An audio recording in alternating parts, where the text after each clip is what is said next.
গল্প সুখের নেশায়। লেখিকা হাশরিফা সুলতানা জেবা। অন্তিম পর্ব। পার্ক থেকে বেরিয়ে ওরা গাড়িতে বসে।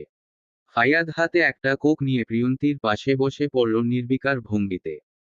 আকস্মিক পাশে একটা পরপুরুষের অস্তিত্ব অনুভব করতেই প্রিয়ন্তী ভড়কে গেল, কেঁপে উঠল। ফাইয়াদ হাসল ওর ভয়ার্ত চেহারা চোখে পড়তেই। কানের কাছে মুখ নিয়ে খুবই দৃঢ় কণ্ঠে বলল, বেঙ্গলি মেয়েরা তোমার মতো ভীতু হয় প্রিয়ন। প্রিয়ন্তী তাজ্জব বনে গেল। হাসবে নাকি রাখবে দ্বিধাদ্বন্দ্বে ভুগছে সে। মটো মতোকে মটো বানিয়ে দিল শেষমেশ এই জার্মানির বাচ্চা। সাফারাত ড্রাইভ করছে, পাশের আসনে চৈত্রিকা। জানালা দিয়ে বাহিরের দৃশ্য দেখেছে সে। রাস্তায় তেমন মানুষ নেই, জনমানবহীন। প্রায় মিনিট 10 পেরিয়ে ওদের গাড়ি এসে থামল একটা অ্যাপার্টমেন্টের সামনে। ফাইয়াদ আগেভাগে গাড়ি থেকে নেমে পড়ল। সাফারাত নামতেই ওর হাতে একটা চাবি ধরিয়ে দিয়ে বলল, ফ্ল্যাটের চাবি। Lot of thanks ফাইয়াদ। চৈত্রিকা ও প্রিয়ন্তীকে নিয়ে সাফারাত লিফটে উঠল। পিছু পিছু ফাইয়াদ। পঞ্চদশী প্রিয়ন্তী বার কতক তীরকেখা নজরে, আর চোখে চাইল ফাইয়াদের দিক। লিফট থেকে বেরিয়ে সাফারাত ফ্ল্যাটের দরজা খুলে ঢুকে পড়ল। অবাক্তার বিষয় হলো চৈত্রিকা কিংবা প্রিয়ন্তী কাউকেই ঢুকতে দিল না। দরজার বাহিরে দাঁড় করিয়ে রাখে ওদের। মিনিট পেরুতেই দরজা খুলে বেরিয়ে আসে হাতে একটা কালো কাপড় নিয়ে। বিনা বাক্যে চৈত্রিকার চোখ বেঁধে দিয়ে ওকে অগ্রসর হতে বলে। চৈত্রিকা হতভম্ব, কিংকর্তব্য বিমূঢ়, তবে দ্বিরুক্তি করল না। অন্ধকারাচ্ছন্ন চক্ষুদয় নিয়ে ও ভরসাযোগ্য মানুষটার হাত ধরে ধীরে ধীরে ফ্ল্যাটের ভিতরে আসে। থেমে থায় একটা সময়। সাফারাত চোখের বাঁধন খুলে দিল। আবছা আবছা অস্পষ্ট নেত্র যুগলে চৈত্রিকা অবলোকন করল একটা সাজানো গুছানো কক্ষ। বহুমূল্যের আসবাবপত্র দ্বারা ভরাট পুরো কক্ষ। ওর বিস্ময় বাড়িয়ে দিয়ে সাফারাত সাবলীল কণ্ঠে বলে উঠল, এটা আমাদের ফ্ল্যাট চৈত্র। আমরা এখানে থাকব। নিমিষেই চৈত্রিকার কপালে ভাঁজ পড়ল। তার মস্তিষ্কে সর্বপ্রথম যেই ভাবনা উদয় হলো তা হচ্ছে আলো বেগমের বারংবার বলা কথাটা। তিনি চান সাফারাত, আয়ান সবাইকে নিয়ে সুন্দর একটা পরিবার।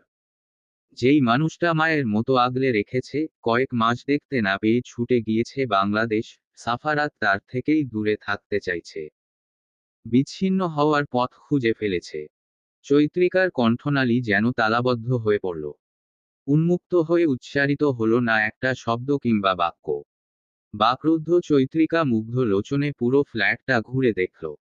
ফ্ল্যাটে 4টে রুম। কিচেন রুমের পাশেই একটা বড় বারান্দা। গুটি গুটি পায়ে চৈত্রিকা সেই বারান্দায় আসে। মুহূর্তেই এক পশলা বৃষ্টির ন্যায় দমকা হাওয়া চৈত্রিকার সমস্ত গা স্পর্শ করে গেল। খোলা চুল উড়ে এসে পড়ে ললাট জুড়ে। চৈত্রিকার সরানোর জন্য উদ্যত হলে আটকে গেল হাত। কপাল পর্যন্ত পৌঁছাল না। একটা হাত ওর সমস্ত কপালের কর্ণধারের অলক সরিয়ে গুজে দিল কানের পিঠে। লঘুস্বরে জিজ্ঞেস করল, ফ্ল্যাটটা আপনার পছন্দ হয়েছে চৈত্র? চৈত্রিকা ঠোঁট চেপে নিরুত্তর রয়ে যায় পরিমাণ সেকেন্ড, মিনিট, সময়। মাথা নাড়িয়ে বলে, পছন্দ হয়েছে। কিন্তু খালামণি কি ভাববেন সাফারাত? উনি তো চান আমরা একসাথে থাকি। কিন্তু আমি চাই না। আমি আপনাকে ও প্রিয়ন্তীকে নিয়ে থাকতে চাই। উনার চাওয়ার দাম কেন দিতে হবে আমার? চৈত্রিকা প্রতিবাদ করে বলে উঠল, উনি আপনাকে মায়ের মতো আদর দিয়েছেন সাফারাত। সাফারাতের চোখ জ্বালা করে উঠল। অগ্নি দৃষ্টি নিক্ষেপ করতেই চৈত্রিকা পিছিয়ে গেল একটুখানি। ভয়ার্ত চক্ষু মেলে ধরল। কিছু বলতে নিলে সাফারাত দ্বিরুক্তি করে রোষপূর্ণ স্বরে চাপা গর্জন করে বলল, মায়ের মতন। মা নই আমার। রাগমিশ্রিত এই স্বরে চৈত্রিকার ভূতল কাপল ক্ষীণ। ঈষৎ বিস্ফোরিত হয়ে এলো নয়নজোড়া। কোনো ক্রমেই মানতে পারছে না ও সাফারাতের গলায় উচ্চারিত শেষোক্ত বাক্যখানা। একন সাফারাত, যার চোখে আলো বেগমের জন্য অজস্র শ্রদ্ধা, ভালোবাসা দেখেছিল মাত্র 2 মাস পূর্বে বাংলাদেশে, এই গম্ভীর পুরুষ যেন একদমই সেই চরিত্রের ব্যতিক্রম। দুনেত্রে কেবল ঘৃণা। ভয়ে গলা শুকিয়ে এলো চৈত্রিকার। সাফারাত কি বুঝল কে জানে। তৎক্ষণাৎ ভিতর হতে পানি নিয়ে এসে চৈত্রিকার মুখের সামনে ধরল। ঢকঢক পানি পান করে শরীরের ভর ছেড়ে দিল চৈত্রিকা শক্ত পাথরের মতো বক্ষে। সাফারাত দৃঢ়বন্ধনে বেঁধে নিল। ক্রমাগত চুমু খেল চৈত্রিকার মাথায়, গালে, কপালে। নিশ্চুপ চৈত্রিকা পিটপিট করে দেখতে থাকলো প্রিয় মানুষটার অস্থিরতা। কর্ণকুহরে ঝংকার তুলে প্রবেশ করে আত্মীয়তার সম্পর্কের বেইমানিটা আমি আর নিতে পারছি না চৈত্র। চৈত্রিকার অন্তঃস্থল নড়ে উঠল। বিষাদ, বেদনার স্পষ্ট আভাস যেন সাফারাতের কণ্ঠে। কে আবার বেইমানি করল? দুপুর নাগাদ চৈত্রিকা, সাফারাত, প্রিয়ন্তী আয়ানদের বাড়িতে ফিরে আসে। ফাইয়াদ ওদের সাথে লাঞ্চ সেরে চলে যায়। যাওয়ার সময় চৈত্রিকা ধন্যবাদ জানায় ফাইয়াদকে ওদের জন্য এত সুন্দর একটা ফ্ল্যাট খুঁজে বের করেছে বিধায়। মূলত সাফারাতের কথা মতোই ফাইয়াদ এই কাজটা করে। আসার পর থেকে প্রিয়ন্তীর ফাইয়াদের বলা একটা কথা মনে পড়ে হাসি পাচ্ছে। কি সুন্দর করে নরম স্বরে ছেলেটা বলে গেল আবার দেখা হবে প্রিয়ন। কথাটা কেউ শুনতে পায়নি। শ্রবণ হয় শুধু প্রিয়ন্তীর। খুবই ক্ষীণ স্বরে ওর কানের নিকটে কৌশলে কথাটা বলে যায় ফাইয়াদ। ফাইয়াদের অমন আজব ব্যবহারের কারণ প্রিয়ন্তীর অজানা। তবে ফাইয়াদের কারণেই বহুকাল, বহুদিন পর হাসতে পেরে সে নিজেই চমকিত। চৈত্রিকা বিছানায় বসে আয়মানের সাথে টুকটাক আলাপন চালাচ্ছে। পিচ্ছি একটা ছেলে অথচ বেশ বুদ্ধিমান সে। এবং মেধাবীও বটে। তখনই সাফারাতের ফোন বেজে উঠে। ওয়াশরুমে সাফারাত। অগত্যা চৈত্রিকা হাত বাড়িয়ে মোবাইলটা হাতে নিয়ে দেখে দিহান ভিডিও কল দিয়েছে। মিমের কথা মনে পড়তেই চট করে কলটা রিসিভ করল। নিমেষে একটা হাসি মাখা, আদুরে মুখ ভেসে উঠল মোবাইলের স্ক্রিনে। মিম আনন্দে আবেগাপ্লুত হয়ে বলে উঠল, তুমি জার্মানি গিয়ে একদিনেই আরো দ্বিগুণ সুন্দরী হয়েছ আপু। ভালো আছি কিনা জিজ্ঞেস না করে এমন বলছিস? অভিমানহত স্বর চৈত্রিকার। মিম তরতর করে বলে উঠে, তোমার সৌন্দর্য বলে দিচ্ছে তুমিও তোমার পেটেরটা ভীষণ ভালো আছে। বাই দা ওয়ে আপু তোমার পাশে এই হ্যান্ডসাম বয় কি করছে? আয়মান এতক্ষণ মোবাইলের দিক চেয়েছিল ফ্যাল ফ্যাল করে।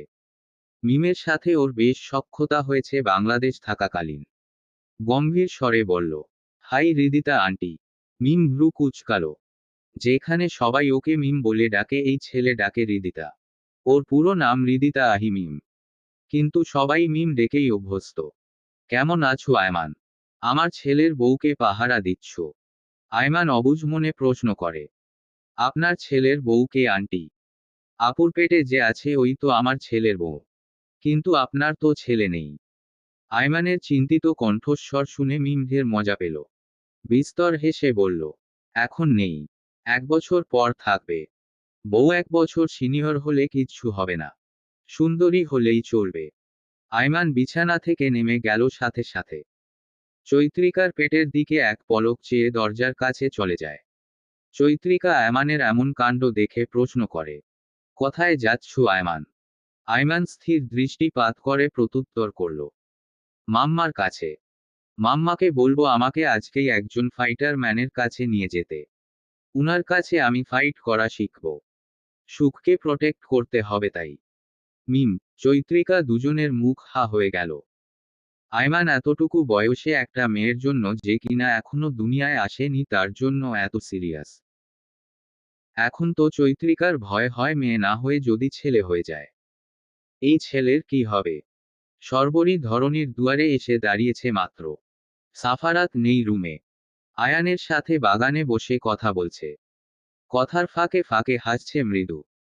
সেদিকটায় নির্নিমেষ দৃষ্টে চেয়ে আছে চৈত্রিকা বিশাল কাচের উপর দিয়ে। একটা চিন্তা ওর মস্তিষ্ক অচল করে দিচ্ছে বারংবার। ঠাহর করতে পারছে না আলো বেগমের প্রতি সাফারাতের আকস্মাৎ ঘৃণার কারণ। আলো বেগম ব্যতীত বাকি সকলের সঙ্গে ঠিকঠাক কথা বলছে। কিন্তু ওনার সাথেই এমন আচরণ কেন? সুফিয়া বেগমের দাফন কার্যকর্ম সম্পন্ন হওয়ার পর সেদিন সাফারাত তো সবকিছুই খুলে বলে। কোনো কিছুই লুকায়নি। চৈত্রিকার হুট করে মনে পড়ল সাফারাত দ্বিতীয় খুনির বিষয়টা স্কিপ করে যায়। চৈত্রিকা সুফিয়া বেগমকে সেই ফোন আলাপের পর থেকেই সন্দেহ করে। পরে সুফিয়া বেগমের অশ্রুসিক্ত কণ্ঠে আকুতি শুনে বিশ্বাস করলেও ফারুক এহমাদকে যেদিন খুঁজতে বের হয় ওনাকে বলে কিন্তু উনি সাফারাতকে বলে দেয় বাহিরে যাওয়ার কথা সেদিনই চৈত্রিকা বুঝতে পারে সুফিয়া বেগম ছলনাময়ী। উনি সাফারাত থেকে ওকে সরাতে চাইছে। এসব বুঝেও চৈত্রিকা চুপ থাকে পুরো সত্য জানার অপেক্ষায়। আলো বেগম যখন বলেন সিয়ার মৃত্যুর দিন সুফিয়া হসপিটালে ভর্তি ছিলেন হার্ট অ্যাটাক জনিত কারণে, তখন আরও সন্দেহ দানা বাঁধে। ঘটনা কতটুকু সত্য তা জানার জন্য চৈত্রিকা সেই হসপিটালে যায় সাফারাতের অ্যাক্সিডেন্টের দিন, যেখানে সুফিয়া বেগম সিয়ার মৃত্যুর দিন ভর্তি ছিল। সেখানে গিয়ে জানতে পারে সুফিয়া বেগমের সেদিন কোনো হার্ট অ্যাটাক হয়নি, বরং সামান্য বুকে ব্যথা হয়। কিন্তু তিনি ডক্টরকে মোটা অঙ্কের টাকা দিয়ে হসপিটালে থাকেন। অবশ্য এই সত্যটা বের করতে চৈত্রিকার দুর্নীতির পথে চলতে হয়েছে। সেই ডাক্তারকে টাকা দিতে হয়েছে সত্যটুকু বলার জন্য। সুফিয়া বেগমের ফোনে একজনকে বলা যে আমার কারণেই তুই আমার ছেলের বউ হতে পেরেছিস, সেটাই ছিল ওনার উপর সিয়ার মৃত্যুর পিছনে হাত আছে বলে সন্দেহ করার প্রথম কারণ। চৈত্রিকা পরবর্তীতে বুঝতে বাকি থাকে না এই কথাটা ফারুক আহমাদের দ্বিতীয় ওয়াইফকে বলেছেন সুফিয়া। তাছাড়া তিনি সিয়ার মৃত্যুর কয়েকদিন বাদেই ভাইকে রাজি করিয়ে ওনার মেয়েকে ফারুকের বউ বানান। এতই যদি সাফারাতের মায়ের প্রতি উনার মায়া থাকত, তাহলে এসব কেন করতেন তিনি? প্রশ্নটা জাগতেই চৈত্রিকার মাথায় আসে মিনার মায়ের কথা। আহমাদ বাড়িতে যেদিন অগ্নিকাণ্ড হয় সেদিন মিনার মা উপস্থিত ছিল। তিনি অবশ্যই সিয়ার দেহে আগুন লাগতে দেখেছে। তাহলে কেন বাঁচানোর চেষ্টা করেননি? চৈত্রিকা যা বুঝার বুঝে যায়। বাংলায় একটা প্রবাদ আছে, সাপও মরল লাঠিও ভাঙল না। ব্যাপারটা ঠিক এমন হয়েছে। সুফিয়া বেগম অতি সন্তর্পণে, সতর্কভাবে খুন করেছে সিয়াকে। নিজ হাতে না হোক, অন্যের মাধ্যমে। মিনার সাহায্য নিয়ে চৈত্রিকা ওর বিছানায় শয্যাশায়ী মায়ের নিকট উপস্থিত হয়। চৈত্রিকা একটু জোর দিতেই মিনার মা বলে দেয় সবটুকু। সুফিয়া বেগম কোনোদিনও সিয়াকে পছন্দ করেননি। ওনার সবসময় ইচ্ছে ছিল ভাইয়ের মেয়েকে ছেলের বউ বানাবেন।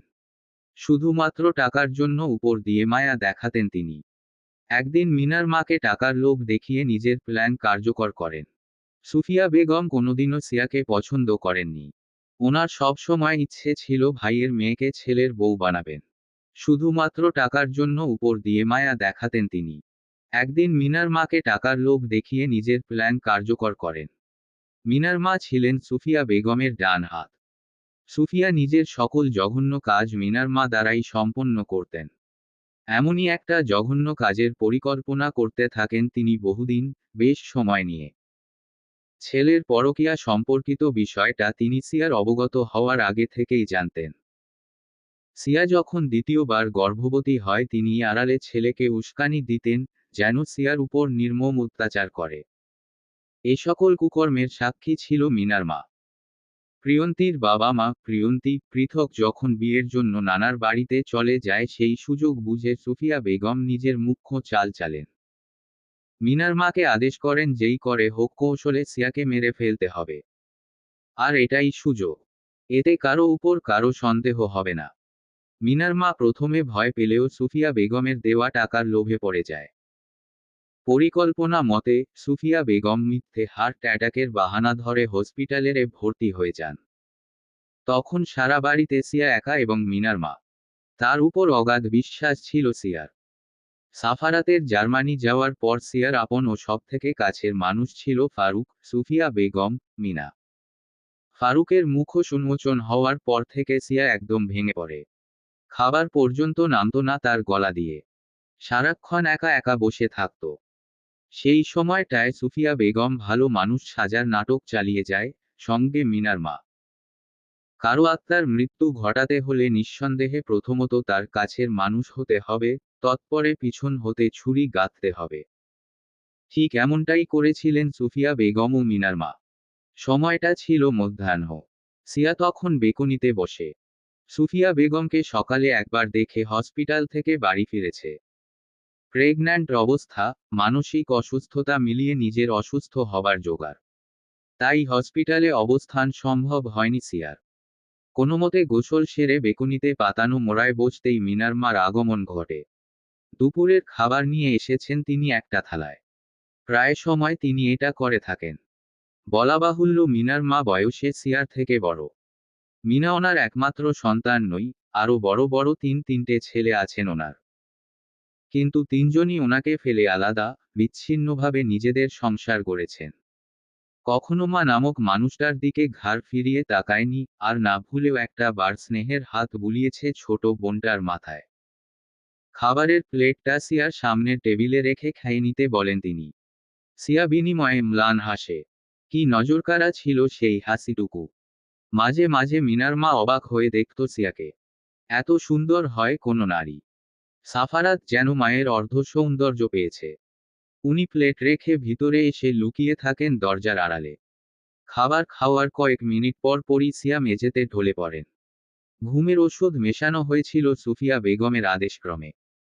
অতঃপর সুফিয়া বেগমের পাঠানো একজন লোকের সাহায্যে সিয়াকে কিচেন রুমে শুইয়ে বাহির থেকে আগুন ধরিয়ে দেওয়া হয়। চোখের সামনেই যখন সিয়ার দেহে আগুন লাগতে শুরু করে মিনার মা কেটে পড়েন বাহিরে।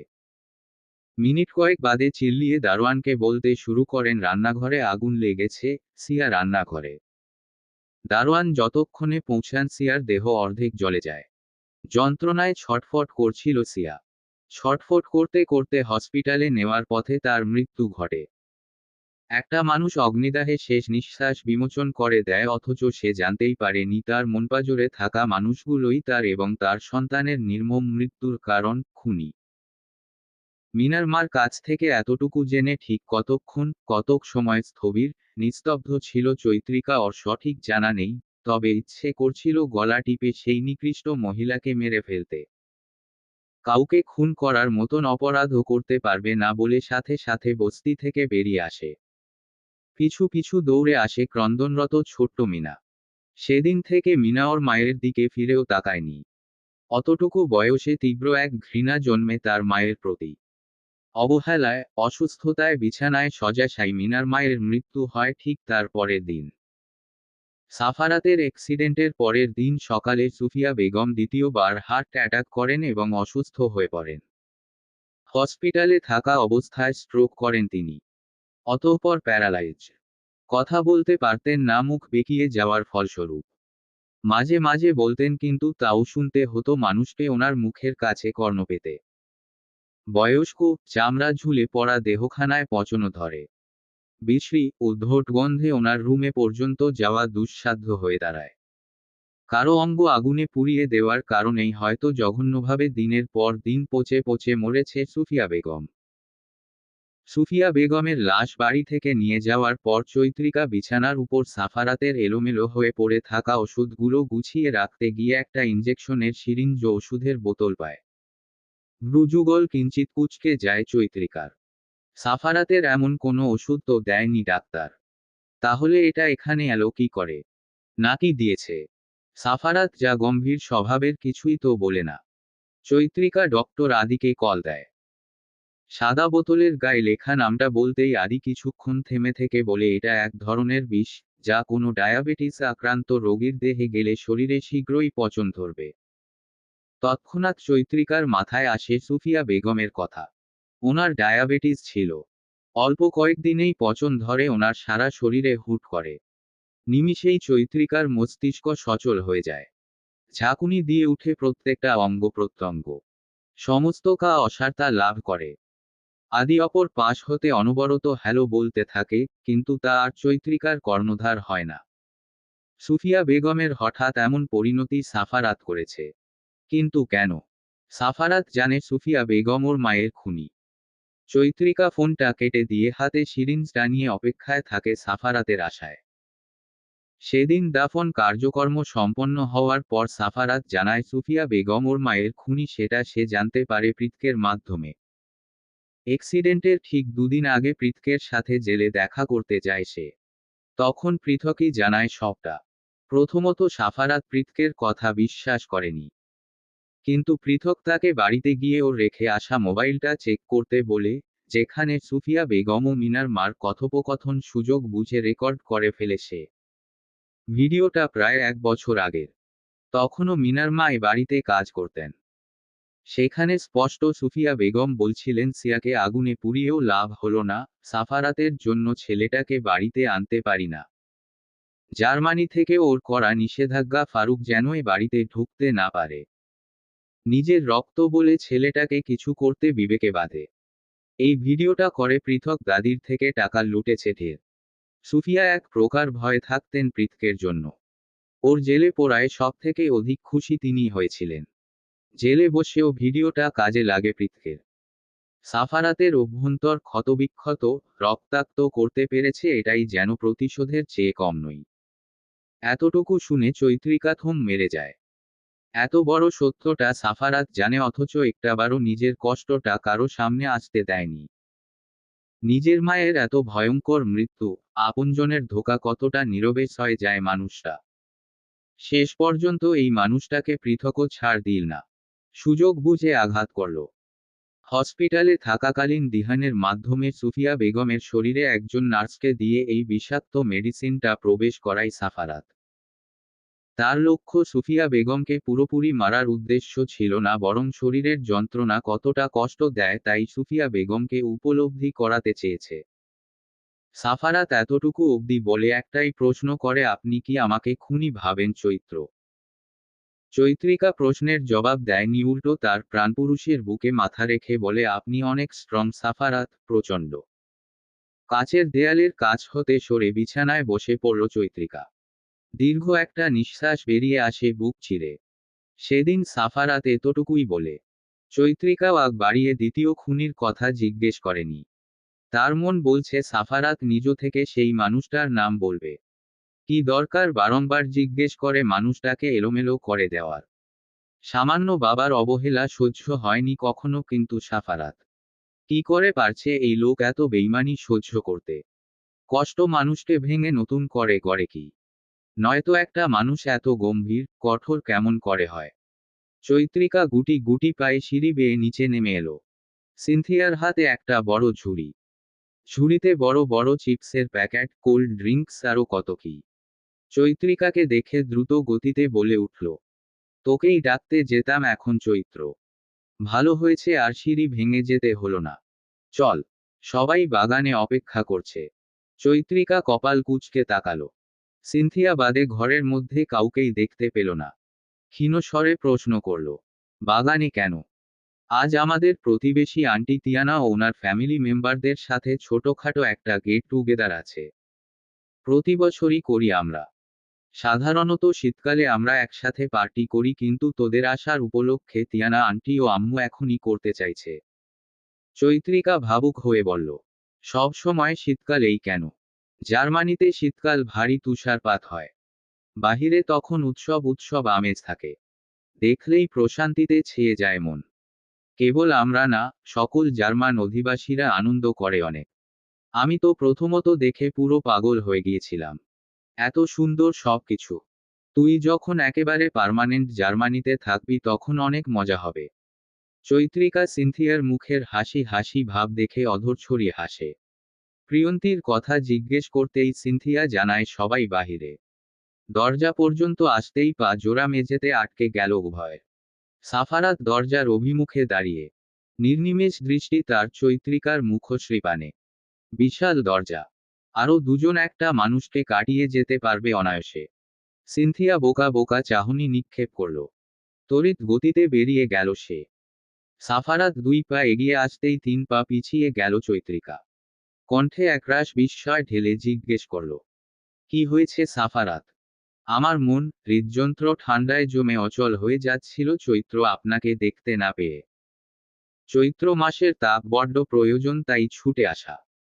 কথাটা সমাপ্ত করেই সাফারাত দুহাতে চৈত্রিকাকে টেনে বাহুডোরে বন্দি করে নেয়। চৈত্রিকা হকচকিয়ে যায়। অবিন্যস্ত দৃষ্টিতে চারপাশে চোখ বুলায়। পুরো ড্রয়িং রুম জুড়ে পিনপতন নীরবতা। কেউ নেই, তবুও চৈত্রিকার ভয় হচ্ছে যদি আকস্মাৎ কেউ চলে আসে। উফ, সাফারাত তো ওর হাজবেন্ড। কিশোরী বয়সে প্রেম করলে মেয়েরা যেমন ভয় ভয় থাকে, তেমনি লজ্জা, ভয় মাখামাখি অবস্থা ওর। সাফারাত ওষ্ঠদয় গালের কাছে আনতেই মৃদু চিল্লিয়ে উঠল ও। এতেই সাফারাতের কান যেন ফেটে গেল। তীক্ষ্ণ চাউনি নিক্ষেপ করল সে। এক ভ্রু উঁচিয়ে বিরক্ত স্বরে প্রশ্ন করে, হোয়াট হ্যাপেন্ড চৈত্র? কাঠ কাঠ কণ্ঠস্বর।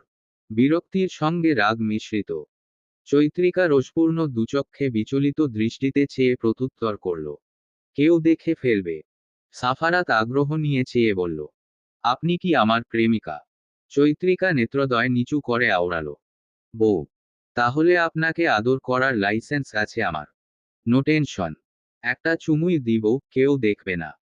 দ্রুত গতিতে সাফারাত রুক্ষ শুষ্ক ঠোঁট জোড়া দিয়ে চৈত্রিকার কপলে চুমু খেল। তৎপরে অন্য একটা গালে ঠোঁট ছুঁয়ে দিতে গেলে দুজনের শ্রবণগ্রন্থিতে হুড়হুড় করে পৌঁছালো একটা চিকন সূক্ষ্ম মেয়েলি কণ্ঠস্বর। চৈত্রিকা চোখ তুলে সেদিকে তাকাতে পারল না, তার পূর্বেই মেয়েটা ওদের কাছে এসে অশ্রুসিক্ত কণ্ঠে বলে উঠল, নিজের হবু বউ রেখে তুমি অন্য একটা মেয়েকে কিস করছো সাফারাত। সকালে আমাকে। তুমি এখনই আমায় কিস করবে, এখনই। কথাটা বলতে বলতে চৈত্রিকাকে ঠেলে সরিয়ে মেয়েটা পলকেই সাফারাতের অতি সন্নিকটে এসে হাজির হয়। শক্তপোক্ত হাতের তিনটে থাপ্পড় লাল তসতসে কপলে মাখিয়ে ফাইয়াদের বক্ষে পড়ে আছে জাইফা। অতর্কিতে এমন এক কাণ্ডে মুখে হাত চৈত্রিকার। অন্যদিকে বুকে একটা মেয়ে পড়ে আছে, এতে ফাইয়াদ হতভম্ব, বাকরুদ্ধ। দুহাত উপরে তুলে আত্মসমর্পণের ন্যায় ঠাই দাঁড়িয়ে আছে সে। কিছুই তার মাথায় ঢুকছে না। মস্তিষ্ক ফাঁকা ফাঁকা। সাফারাত, চৈত্রিকা দুজনে বাহিরে আসছিল না অনেকক্ষণ সময় অতিক্রম হয়ে যাওয়ার পরও।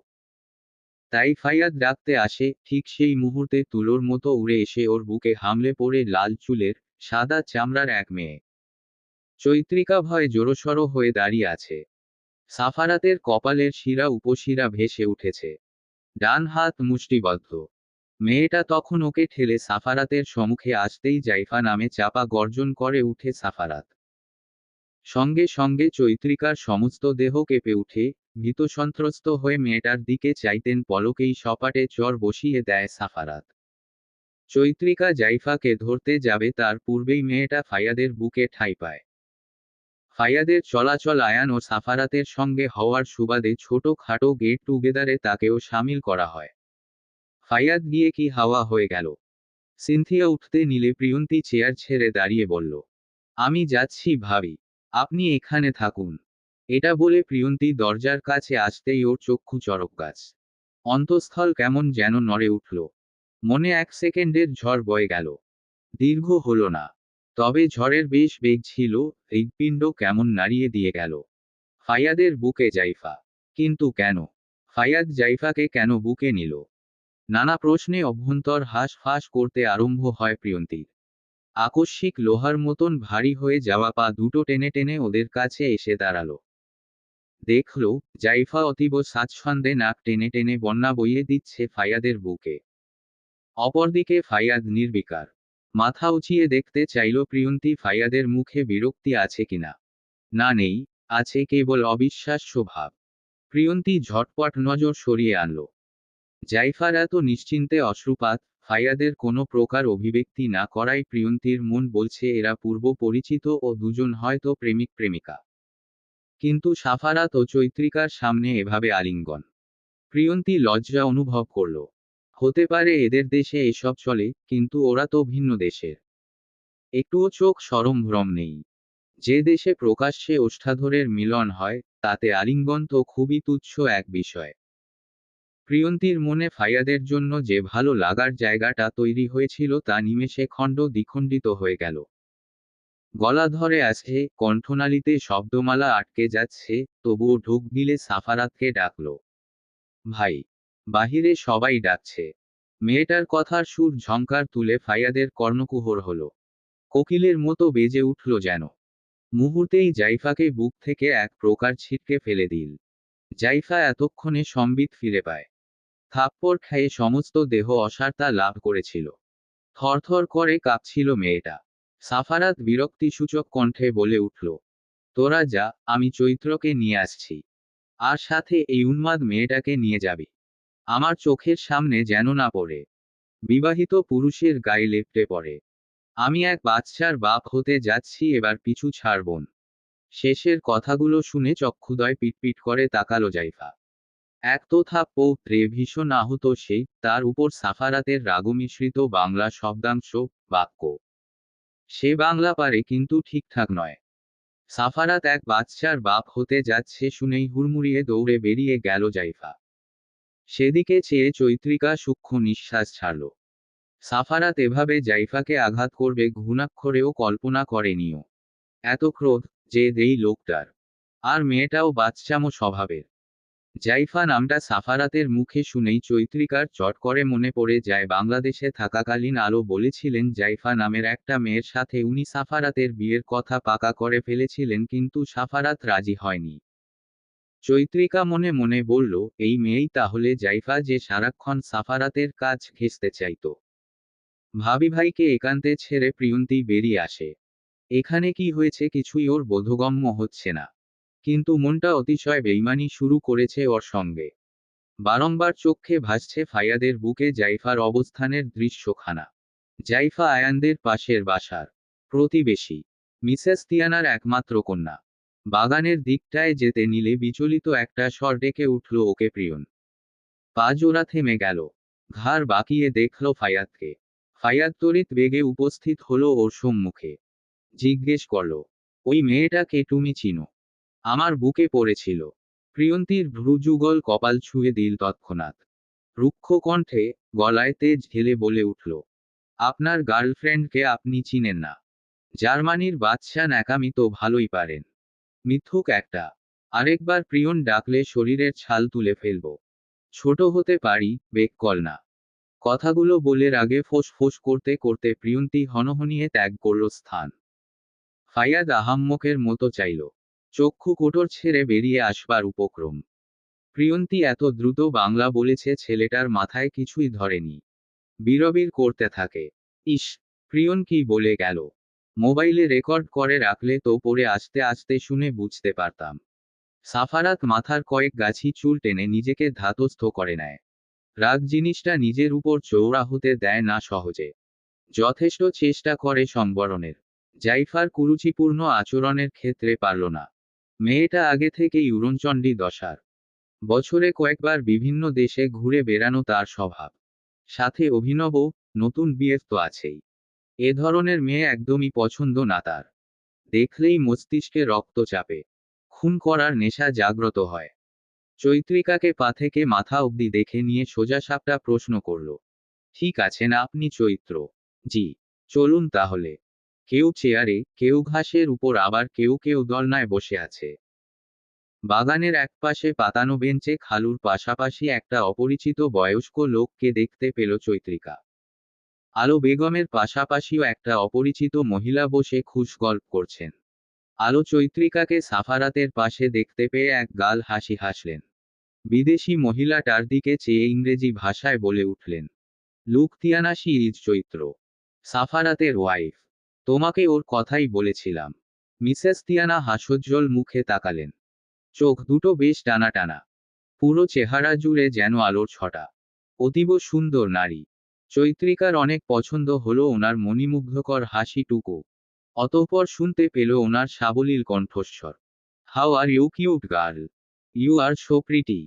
চৈত্রিকা লজ্জা পেল অল্পস্বল্প। রূপে সে পিছিয়ে নয়, বেশ ফর্সা অসুন্দর। বরং এতকাল মানসিক অশান্তি, পরিবারের টানাপোড়েন, বাবার দেওয়া কষ্ট সব মিলিয়ে ফুলের ন্যায় মূর্ছে গিয়েছিল। প্রেগন্যান্ট হবার পর রূপ, সৌন্দর্য দ্বিগুণ হল। সাফারাতের মতো জীবনসঙ্গী পেলে বোধহয় কোনো মানসিক অশান্তি জীবনে ভর করতে পারে না। প্রতি মুহূর্ত, প্রতিক্ষণ সুখের হয়। তবে যেই মানুষটা মুঠো ভরে আজলাতে সুখ ঠেলে দিচ্ছে সে কি সুখী? মানসিক কষ্ট তার হৃদয় রক্তাক্ত করছে না তো? চৈত্রিকা নম্রতার সহিত জবাব দিল, fine Mrs Tiana. How are you? Fine, pretty girl. Alo Begum সবাইকে কফি দিয়ে আরেক কাপ কফি হাসিমুখে সাফারাতের দিকে বাড়িয়ে দিল। সাফারাত কফি কাপের দিকে এক পলক চেয়ে ওনাকে পাশ কাটিয়ে ফাইয়াদ ও আয়ানের পাশে গিয়ে বসে পড়ল। তিয়ানা, সিনথিয়া, চৈত্রিকা বিস্ময়াবিষ্ট হয়ে পড়ে সাফারাতের আলো বেগমকে করা উপেক্ষা অবলোকন করে। চৈত্রিকা তীরকেখা নজরে সাফারাতের দিকে তাকালো। সকল যোগ বিয়োগের সমাধান তো হলো, কিন্তু কোথাও আলোর দোষ খুঁজে পেল না ও। হুট করে একটা মানুষের এত ঘৃণার কারণ কি? আলো বেগম কি সাফারাতের মায়ের মৃত্যুর কারণ? দ্বিতীয় খুনি? নয়তো সাফারাত কেন ঘৃণার দৃষ্টিতে তাকায়? হুট করেই চৈত্রিকার কপালে বিন্দু বিন্দু ঘাম জমল। ভুল ভাবছে সে। মায়ের মতো স্নেহ, স্বার্থবিহীন উজাড় করে ভালোবাসা, সাফারাতকে শক্ত করে গড়ে তোলা সেই নারী বেইমান কি করে হতে পারে? এ ভাবনাটাই যেন তুচ্ছ, নিরর্থক। বার্লিন শহর জুড়ে ভারী বৃষ্টিপাত। প্রভাতে এত বর্ষণ ভীষণ মন সতেজ করা অনুভূতির জন্ম দেয়। পরিবেশ রোমাঞ্চকর করে তুলে। বিশাল কাচের প্রাচীরটা বেয়ে পানির ধারা নেমে যাচ্ছে নিম্নদিকে। বিছানায় শুয়ে শুয়ে এমন এক সৌন্দর্য দেখার সৌভাগ্য কজনের হয়। চৈত্রিকা দেয়ালেটার দিকে মুখ করে কাত হয়ে শুয়ে পড়ল। চক্ষু মুদে আবারও দৃষ্টি মেলে দিল স্বচ্ছ কাচের দেয়ালটায়। বার্লিনের বৃষ্টির কি অপরূপ দৃশ্য। ওয়াশরুমের দরজা খোলার শব্দে সৌন্দর্য দেখায় বাধা পড়ল চৈত্রিকার। অনুভূতিরা ভয়ঙ্কর, মারাত্মক, বেসামাল হয়ে উঠল। সাফারাত হাতের তোয়ালেটা রেখে ওর অনাবৃত দেহে একটা শুভ্র রঙের পাতলা শার্ট জড়িয়ে নিল। অধিক সুন্দর হওয়ার দরুন শার্টটা বেশ মানিয়েছে তাকে। চৈত্রিকা নিষ্পলক নির্নিমেষ চেয়ে রইল অনেকক্ষণ, বেশ দীর্ঘ সময়। আমতা আমতা করে প্রশ্ন করে, এত সকাল সকাল শাওয়ার নিলেন যে? কোথাও যাচ্ছেন? সকাল সকাল শাওয়ার নিয়েছি বলেই এই প্রশ্ন নাকি সন্দেহ? মধুর রাত পার করা ছাড়াও প্রভাতে শাওয়ার নেওয়া যায় চৈত্র মাস। রিল্যাক্স থাকেন। সুখ আসুক, তারপর না হয় আপনিও আমি দুজন একসাথে শাওয়ার নিব, একদম সকালে। সাফারাতের দুষ্টমির স্বর শুনে চৈত্রিকার দুগাল টুকটুকে লাল বর্ণ ধারণ করল। উপুর হয়ে বালিশে মুখ গুজতে নিলে কানে আসে সাফারাতের কঠিন কণ্ঠের কড়া নিষেধাজ্ঞা। ভুলেও উপুর হবেন না চৈত্র। সুখ ব্যথা পাবে এবং আপনিও। উপুর হলে তো পেটে চাপা পড়বে, তা মাথায় ছিল না চৈত্রিকার। পা দুটো সোজা করে শুইয়ে রইল। রুমের এক কোনায় বড় বড় টলি ব্যাগগুলো দেখে বলল, আমরা সত্যিই চলে যাব। খালামণি কষ্ট পাবেন। আয়ান, সিনথিয়া কাউকেই বলা হলো না। না গেলে হয় না সাফারাত। চৈত্রিকার শেষের কথাটা করুণ শোনালো। সাফারাত আয়নার দিক থেকে চোখ ফিরিয়ে একবার তাকালো। পরক্ষণেই শার্টের হাতা গুটিয়ে আস্তে আস্তে এগিয়ে এলো ওর দিকে। বিছানায় শুয়ে চমকিত নয়নে চেয়ে চেয়ে দেখছে চৈত্রিকা। ধীরস্থির ভঙ্গিতে সাফারাত ওর কাছাকাছি এলো। খুবই সন্নিকটে। ওর তৈলাক্ত মুখশ্রীর পানে ঝুঁকে চেয়ে থাকলো অনিমেষ নেত্রে। চৈত্রিকা নির্বাক। চোখ বুঝতেই সাফারাত উষ্ম ঠোঁট চেপে ধরল ওর ললাটে। মুহূর্তেই কোমল দেহখানির রন্ধ্রে রন্ধ্রে শিহরণ বয়ে গেল। বিছানায় দুহাত ভর দিয়ে সাফারাত ছুঁয়ে দিল চৈত্রিকার কম্পনরত অধর।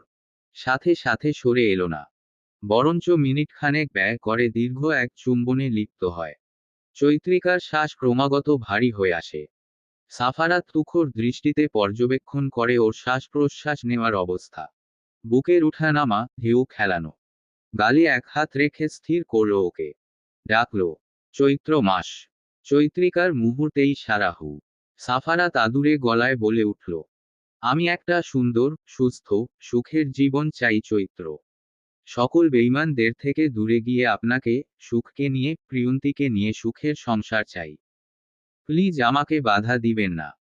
কারো প্রতি এতটাও বিশ্বাস রাখবেন না যার আসল রূপ প্রকাশিত হলে আপনি মানসিকভাবে ধ্বংস হয়ে যাবেন। সাফারাত সরে গেল। পুনর্বার তাড়া দিয়ে বলে, উঠুন, আমরা একটু পরেই বেরিয়ে যাব। আয়ানকে গত রাতে বলেছি আমি আলাদা থাকব। ও একটু কষ্ট পেয়েছে কিন্তু আমাকে বুঝে খুব। প্রিয়ন্তী, চৈত্রিকা রেডি হয়ে নিচে আসল। ক্যাথরিন ব্যাগগুলো বাহিরে নিয়ে যাচ্ছে। সাফারাত খালুর সাথে কিছুক্ষণ কথা বলে বেরিয়ে যাওয়ার জন্য উদ্যত হলো। আয়ানও বেরিয়ে পড়ল ওর সাথে। সিনথিয়াকে জড়িয়ে ধরল চৈত্রিকা।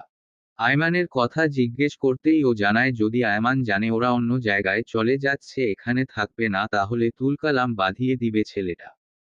কখনোই যেতে দিবে না। এটা শুনে চৈত্রিকার খারাপ লাগলো। ছেলেটার সারাক্ষণ সুখ সুখ বলে মামি মনির যত্ন নেওয়াটা ভীষণ মিস করবে ও। সবাইকে ড্রয়িং রুমে দেখলেও আলোকে কোথাও দেখল না। সিনথিয়া ওর চোখের দৃষ্টি দেখে বলল, আম্মু তোদের বিদায় দিতে পারবেন না, তাই রুমের দরজা লক করে বসে আছেন। সাফারাত এখানে আসার পর আম্মুর সাথে ঠিকঠাক কথা বলছেন না। এমনকি এ বাড়ি ছেড়ে ভিন্ন জায়গায় থাকার সিদ্ধান্ত নিল। তুই কি জানিস ওর এমন করার কারণ? মাথা নাড়িয়ে না বলল চৈত্রিকা। সিনথিয়া ছোট্ট নিঃশ্বাস ছেড়ে চৈত্রিকাকে আলো বেগমের রুমের সামনে নিয়ে গেল। অনেক ডাকাডাকির পরও দরজা মেললেন না তিনি। বাধ্য হয়ে ওনাকে বিদায় না জানিয়েই বেরিয়ে আসতে হলো। গাড়িতে উঠে যখন সাফারাতের পাশে বসল, অনাকাঙ্ক্ষিত ভাবেই দেখতে পেল আলো বেগম মুখে ওড়না চেপে ধরে কাঁদছেন খোলা বেকুনিতে দাঁড়িয়ে। চৈত্রিকার বুকটা থরথর করে কাঁপল। ধীরে ধীরে চলন্ত গাড়ি থেকে জানালা দিয়ে আবারও তাকালো বারান্দার দিকে। সাফারাতের উদ্দেশ্যে তরতর করে ব্যগ্র কণ্ঠে বলে উঠল, খালামুনি কাঁদছেন সাফারাত। গাড়ি থামান। একটা বার কথা বলে আসুন ওনার সাথে। চৈত্রিকার সেই স্বর আমলে নিল না সাফারাত। উল্টো চোয়াল শক্ত করে গাড়ির গতি বাড়িয়ে ছুটে চলল বার্লিন নগরীর অপর এক প্রান্তে। বৃষ্টিতে কাদায় মাখামাখি রাস্তাটা আজ বড্ড মিস করছে চৈত্রিকা। এ শহরের রাস্তাগুলো পাকা, বৃষ্টিতে কেবল ভিজে কিন্তু কাদা হয় না। পিচঢালা রাস্তা ধরে প্রায় অনেক কিলোমিটার অতিক্রম করল ওদের গাড়িটা। পিছনে ফেলে এলো বার্লিনের কিঞ্চিৎ সৌন্দর্য, সেই নগরীর ফর্সা মানুষগুলোকে। গাড়িটা থামিয়ে সাফারাত আগে নামল। ভিজে গেল সাদা শার্টটা। চুল বেয়ে কপাল ছুঁয়ে পানি পড়ছে অনবরত। দৌড়ে গিয়ে পাশের একটা শপ থেকে দুটো ছাতা হাতে নিয়ে ফিরল। চৈত্রিকা নেত্রদয় পিটপিট করে তাকিয়ে রইল এক দৃষ্টে। একটা ছাতা গাড়ির উপর রেখে অন্য একটা মেলে ওর পাশের দরজা মেলল সাফারাত এক হাতে। শান্ত কণ্ঠে বলল, নামুন চৈত্র। মহাবিষ্ট হয়ে চৈত্রিকা নেমে দাঁড়াল। মৃদু যা অভিমান জমেছিল ক্ষীণ সময়ের জন্য তা সাফারাতের নরম, মায়ভরা কণ্ঠে সম্পূর্ণ উবে গেল। কণ্ঠটা কেমন নেশা নেশা। অদ্ভুত এক নেশা। একজন মানুষের কণ্ঠস্বর, আচরণ, চরিত্রের এত পরিবর্তন ঘটে। কখনো গম্ভীর, কঠোর, রোষকসহীন। আবার কখনো নরম, যত্নশীল, মোহনীয়। এ যেন মুদ্রার এপিঠ ওপিঠ। চৈত্রিকাকে ছাতার নিচে নিয়ে কাছে টেনে নিল সাফারাত। এতটা কাছে নেই দুজন, মাঝখানে দূরত্ব রয়েছে। শুধু হাতটা টেনে হাতের মুঠোয় বাঁধল, যেন চৈত্রিকার গা তার সিক্ত স্পর্শে ভিজে না যায়। হঠাৎ বৃষ্টির শিকার হয়ে ভিন্ন এক দেশে জ্বর বাঁধতে পারে অনায়াসে। সেই রিস্ক নিতে নারাজ সাফারাত। আলতো করে ছুঁয়ে রাস্তা পার করে চৈত্রিকাকে অপর প্রান্তে নিয়ে এল। ওদের ফ্ল্যাটের সামনে দাঁড় করিয়ে ছাতাটা চৈত্রিকার হাতে ধরিয়ে দিয়ে পুনরায় মাথায় বিন্দু বিন্দু জল নিয়ে ফিরে এলো গাড়ির কাছে। অন্য ছাতাটা মেলে প্রিয়ন্তীকে একইভাবে অপর পাশে নিয়ে গেল।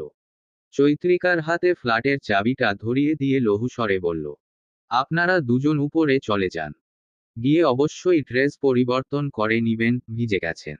চৈত্রিকা অবাক হল। নিজের এবং প্রিয়ন্তীর দিকে তাকালো। বৃষ্টির ছিটা পানিতে নিচের অংশ ভিজেছে শুধু। এতেই কি চিন্তা সাফারাতের।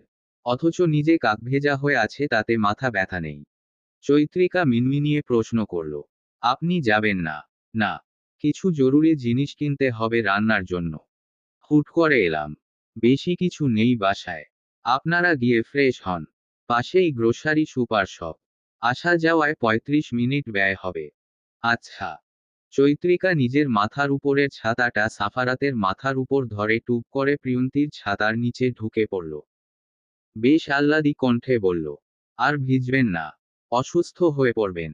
প্রিয় চোখ বন্ধ করত। সাফারাতের কথায় প্রিয়ন্তী চমকে উঠল। দুই নেত্র খিচে বন্ধ করে ফেলল বিনা প্রশ্নে। সাফারাত সঙ্গে সঙ্গে চৈত্রিকার এক হাত ধরে উল্টো পিঠে চুমু খেল। দীর্ঘমেয়াদী নয়, সাময়িক সেকেন্ডে ছিল সেই অধরযুগলের আর্দ্র ছোঁয়া। তারপর চলে গেল সাফারাত। এখনো দুরু দুরু কাঁপছে বুক। চৈত্রিকা সেই কাঁপা কাঁপা বুক নিয়ে প্রিয়ন্তীর সাথে ফ্ল্যাটে আসলো। দুজনে প্রথমে কাপড় পাল্টে ড্রয়িং রুমে এলো। চৈত্রিকা পুরো কক্ষের দিকে একবার চক্ষু বুলালো। যেহেতু গতকাল এসে দেখে গিয়েছে সবগুলো কক্ষই গোছালো, তাই আর গুছাতে হলো না। এতে অবশ্য বেশ বোর ফিল করছে ও। একটু আকটু কাজ করতে পারলে একাকিত্বের অনুভূতিটা বোধহয় কম হতো। সিদ্ধান্ত নিল রান্না করবে দুপুরের জন্য। সকালে ওরা নাস্তা করে বের হয়নি। তবে পথিমধ্যে একটা রেস্টুরেন্টে কফি, কেক খেয়েছে। এখানকার রেস্টুরেন্টের খাবারগুলো বিশেষ ভালো লাগেনি চৈত্রিকার। সবকিছু কেমন যেন পানসে। চকলেট কেকটাই একটু মুখে রুচেছে। প্লাজোর সাথে লম্বা একটা কামিজ পরেছে চৈত্রিকা। স্কার্ফটা গলায় পেঁচিয়ে রান্নাঘরের দিকে আসল। সাফারাত বলেছে টুকটাক খাবারের জিনিস আছে। ফ্রিজ খুলে সব ফাস্ট ফুড পেল। আর একটা ঝুড়িতে পাস্তা, নুডলস, স্যুপ, চিপসের প্যাকেট। ঠান্ডার দিনে স্পাইসি স্যুপ ভালো লাগবে ভেবে বানানোর সিদ্ধান্তে উপনীত হলো। এর মধ্যে বেজে উঠল কলিং বেল। রান্নাঘর থেকে প্রিয়ন্তীকে বলল খুলে দেখতে কে এসেছে। কথামতো প্রিয়ন্তী দরজা মেলল, ভাবল সাফারাত এসেছে, কিন্তু সামনে যাকে দেখল তাতেই চোখ ছানাবড়া। বিড়বিড় করল, দাঁতে দাঁত কিটে, সাদা চামড়ার জার্মানির বাচ্চার আগমন, জঘন্য রকম স্বাগতম। ফায়াদ চুলের পানি ঝাড়তে ঝাড়তে স্বভাবসুলভ স্মিত হেসে বলল, হেই প্রিয়ন, ঢুকতে দিবে না? প্রিয়ন্তী মাথা উঁচিয়ে কিছুটা চেপে দাঁড়ালো। চৈত্রিকা কিচেন রুম থেকে বেরিয়ে এসে ফায়াদকে দেখে অধর কার্নিশ প্রসারিত করে বলল, ভাইয়া বসুন। বৃষ্টি কমলেই আসতে পারতেন, এত তাড়া ছিল না। ফায়াদ সোফায় বসল, আর চোখে একবার চাইল দরজায় দাঁড়িয়ে থাকা প্রিয়ন্তীর দিক। কেমন মুখ ফুলিয়ে দাঁড়িয়ে আছে মেয়েটা। ঠোঁটে ঠোঁট চেপে হাসল ফায়াদ। বলল, পিচ্ছি মেয়েকে স্কুলে দিতে হলে আগে সিটিজেনশিপ লাগবে। এখনই কাগজ জমা দিয়ে রাখতে হবে। তোমারটা নিয়ে ভয় নেই, এই ধরো 2 মাসের মধ্যে পেয়ে যাবে তুমি। প্রিয়ন্তী তেলেবেগুনে জ্বলে উঠল। তট উচ্চারণ করে, বাংলা ভাষার খুন করছে, আবার ওকে পিচ্ছি বলা হচ্ছে। ইচ্ছে করে মজা করছে ফায়াদ ওকে নিয়ে, তা দিব্যি বুঝতে পারছে ও। নাক ফুলিয়ে দরজা লাগিয়ে রুমের দিকে যেতে নিলে চৈত্রিকা ডেকে উঠল, প্রিয় ভাইয়ার জন্য একটা তোয়ালে নিয়ে আসো। আর তোমার পাসপোর্ট প্রয়োজনীয় কাগজগুলো দাও ভাইয়াকে। সাফারাত গতকাল বলেছিল, খুব শীঘ্রই তোমার পড়ালেখার ব্যাপারটা নিশ্চিত করতে হবে। আচ্ছা ভাবি, ভাইয়া কফি চলবে? ফায়াদ চৈত্রিকার প্রশ্নে মাথা নাড়িয়ে বলল, হুম। চৈত্রিকা চলে যেতেই প্রিয়ন্তী হাতে তোয়ালে ও কাগজপত্র নিয়ে বেরিয়ে এলো। হাতের কাগজগুলো সামনের টি টেবিলে রেখে তোয়ালেটা এক প্রকার ছুঁড়ে মারল। ফায়াদ সঙ্গে সঙ্গে ধরে ফেলল। কপালে চিন্তার ভাঁজ স্পষ্ট।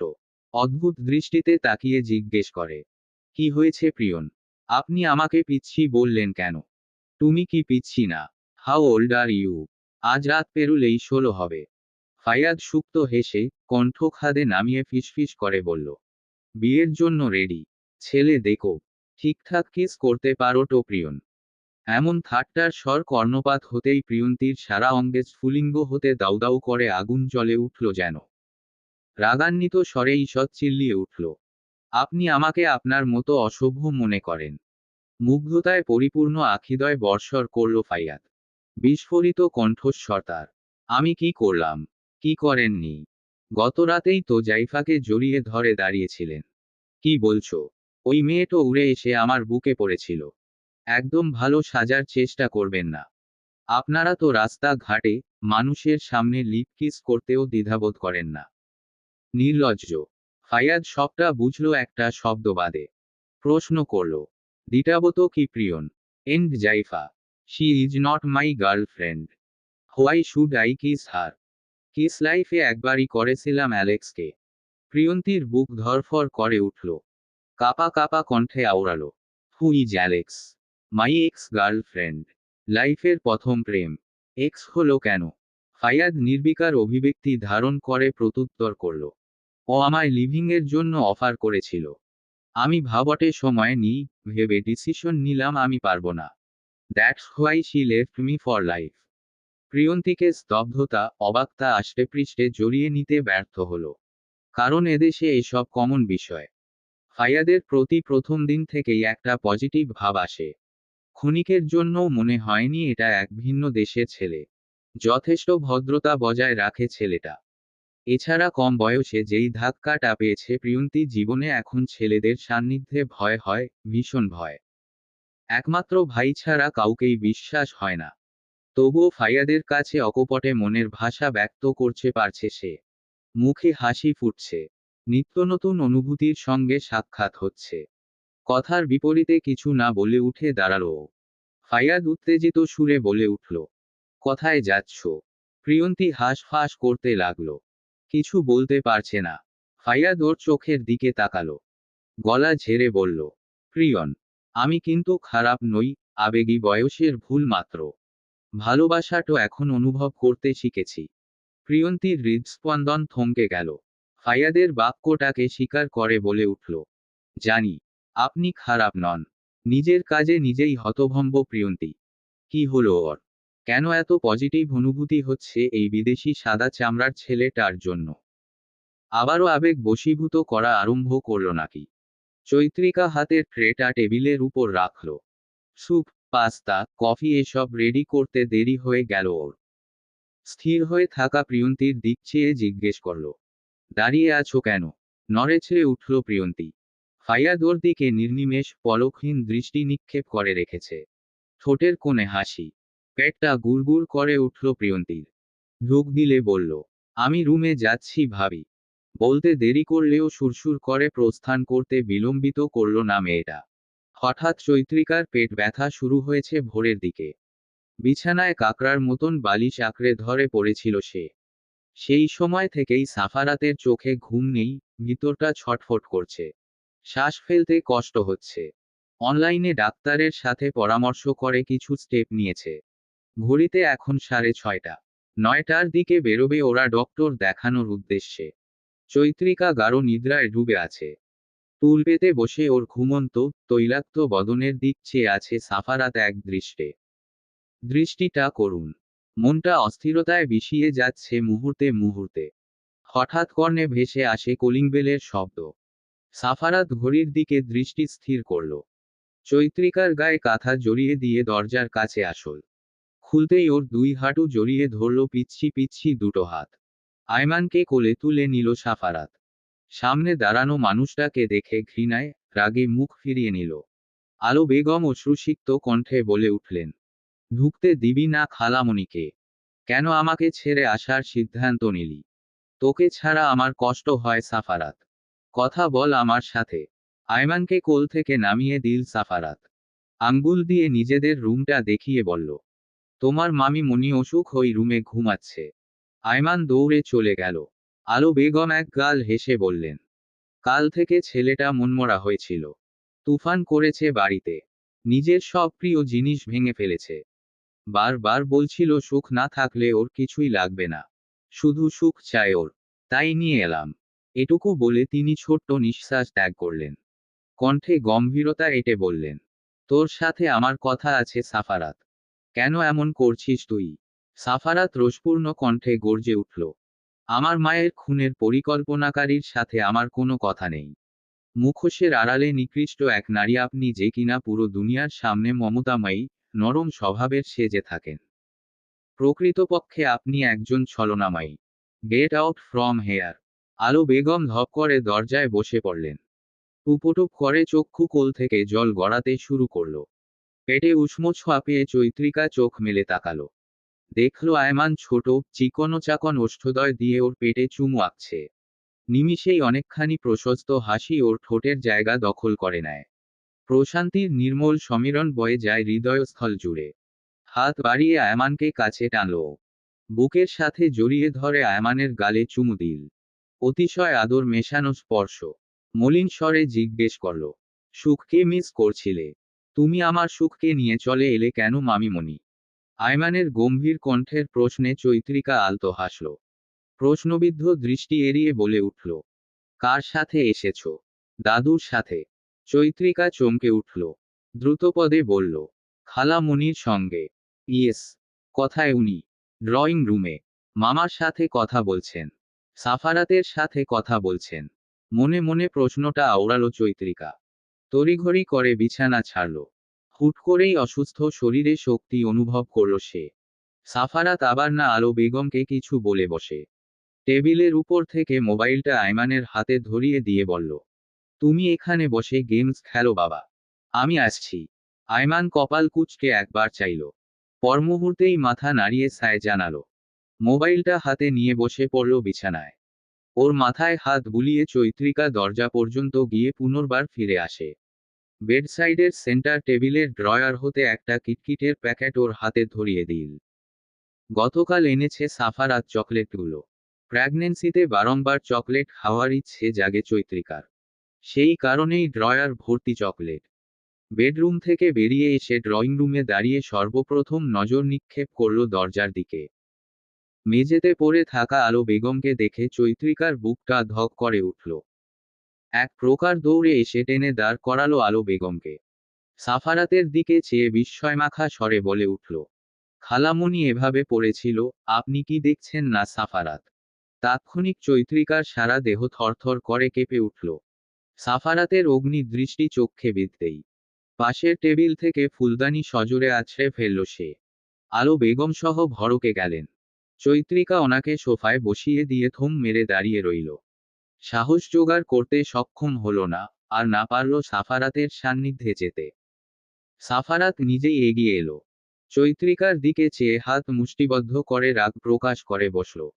How dare you! সাহস কি করে হলো আপনার চৈত্র, আমার মায়ের খুনের পরিকল্পনাকারীকে আমার বাসায় ঢোকানোর? দুই কর্ণ ঝা ঝা করে উঠল চৈত্রিকার। সমগ্র কায় তরঙ্গ খেলে গেল। সেকেন্ডের ব্যবধানেই স্থির, স্তব্ধ হয়ে পড়ল চৈত্রিকা।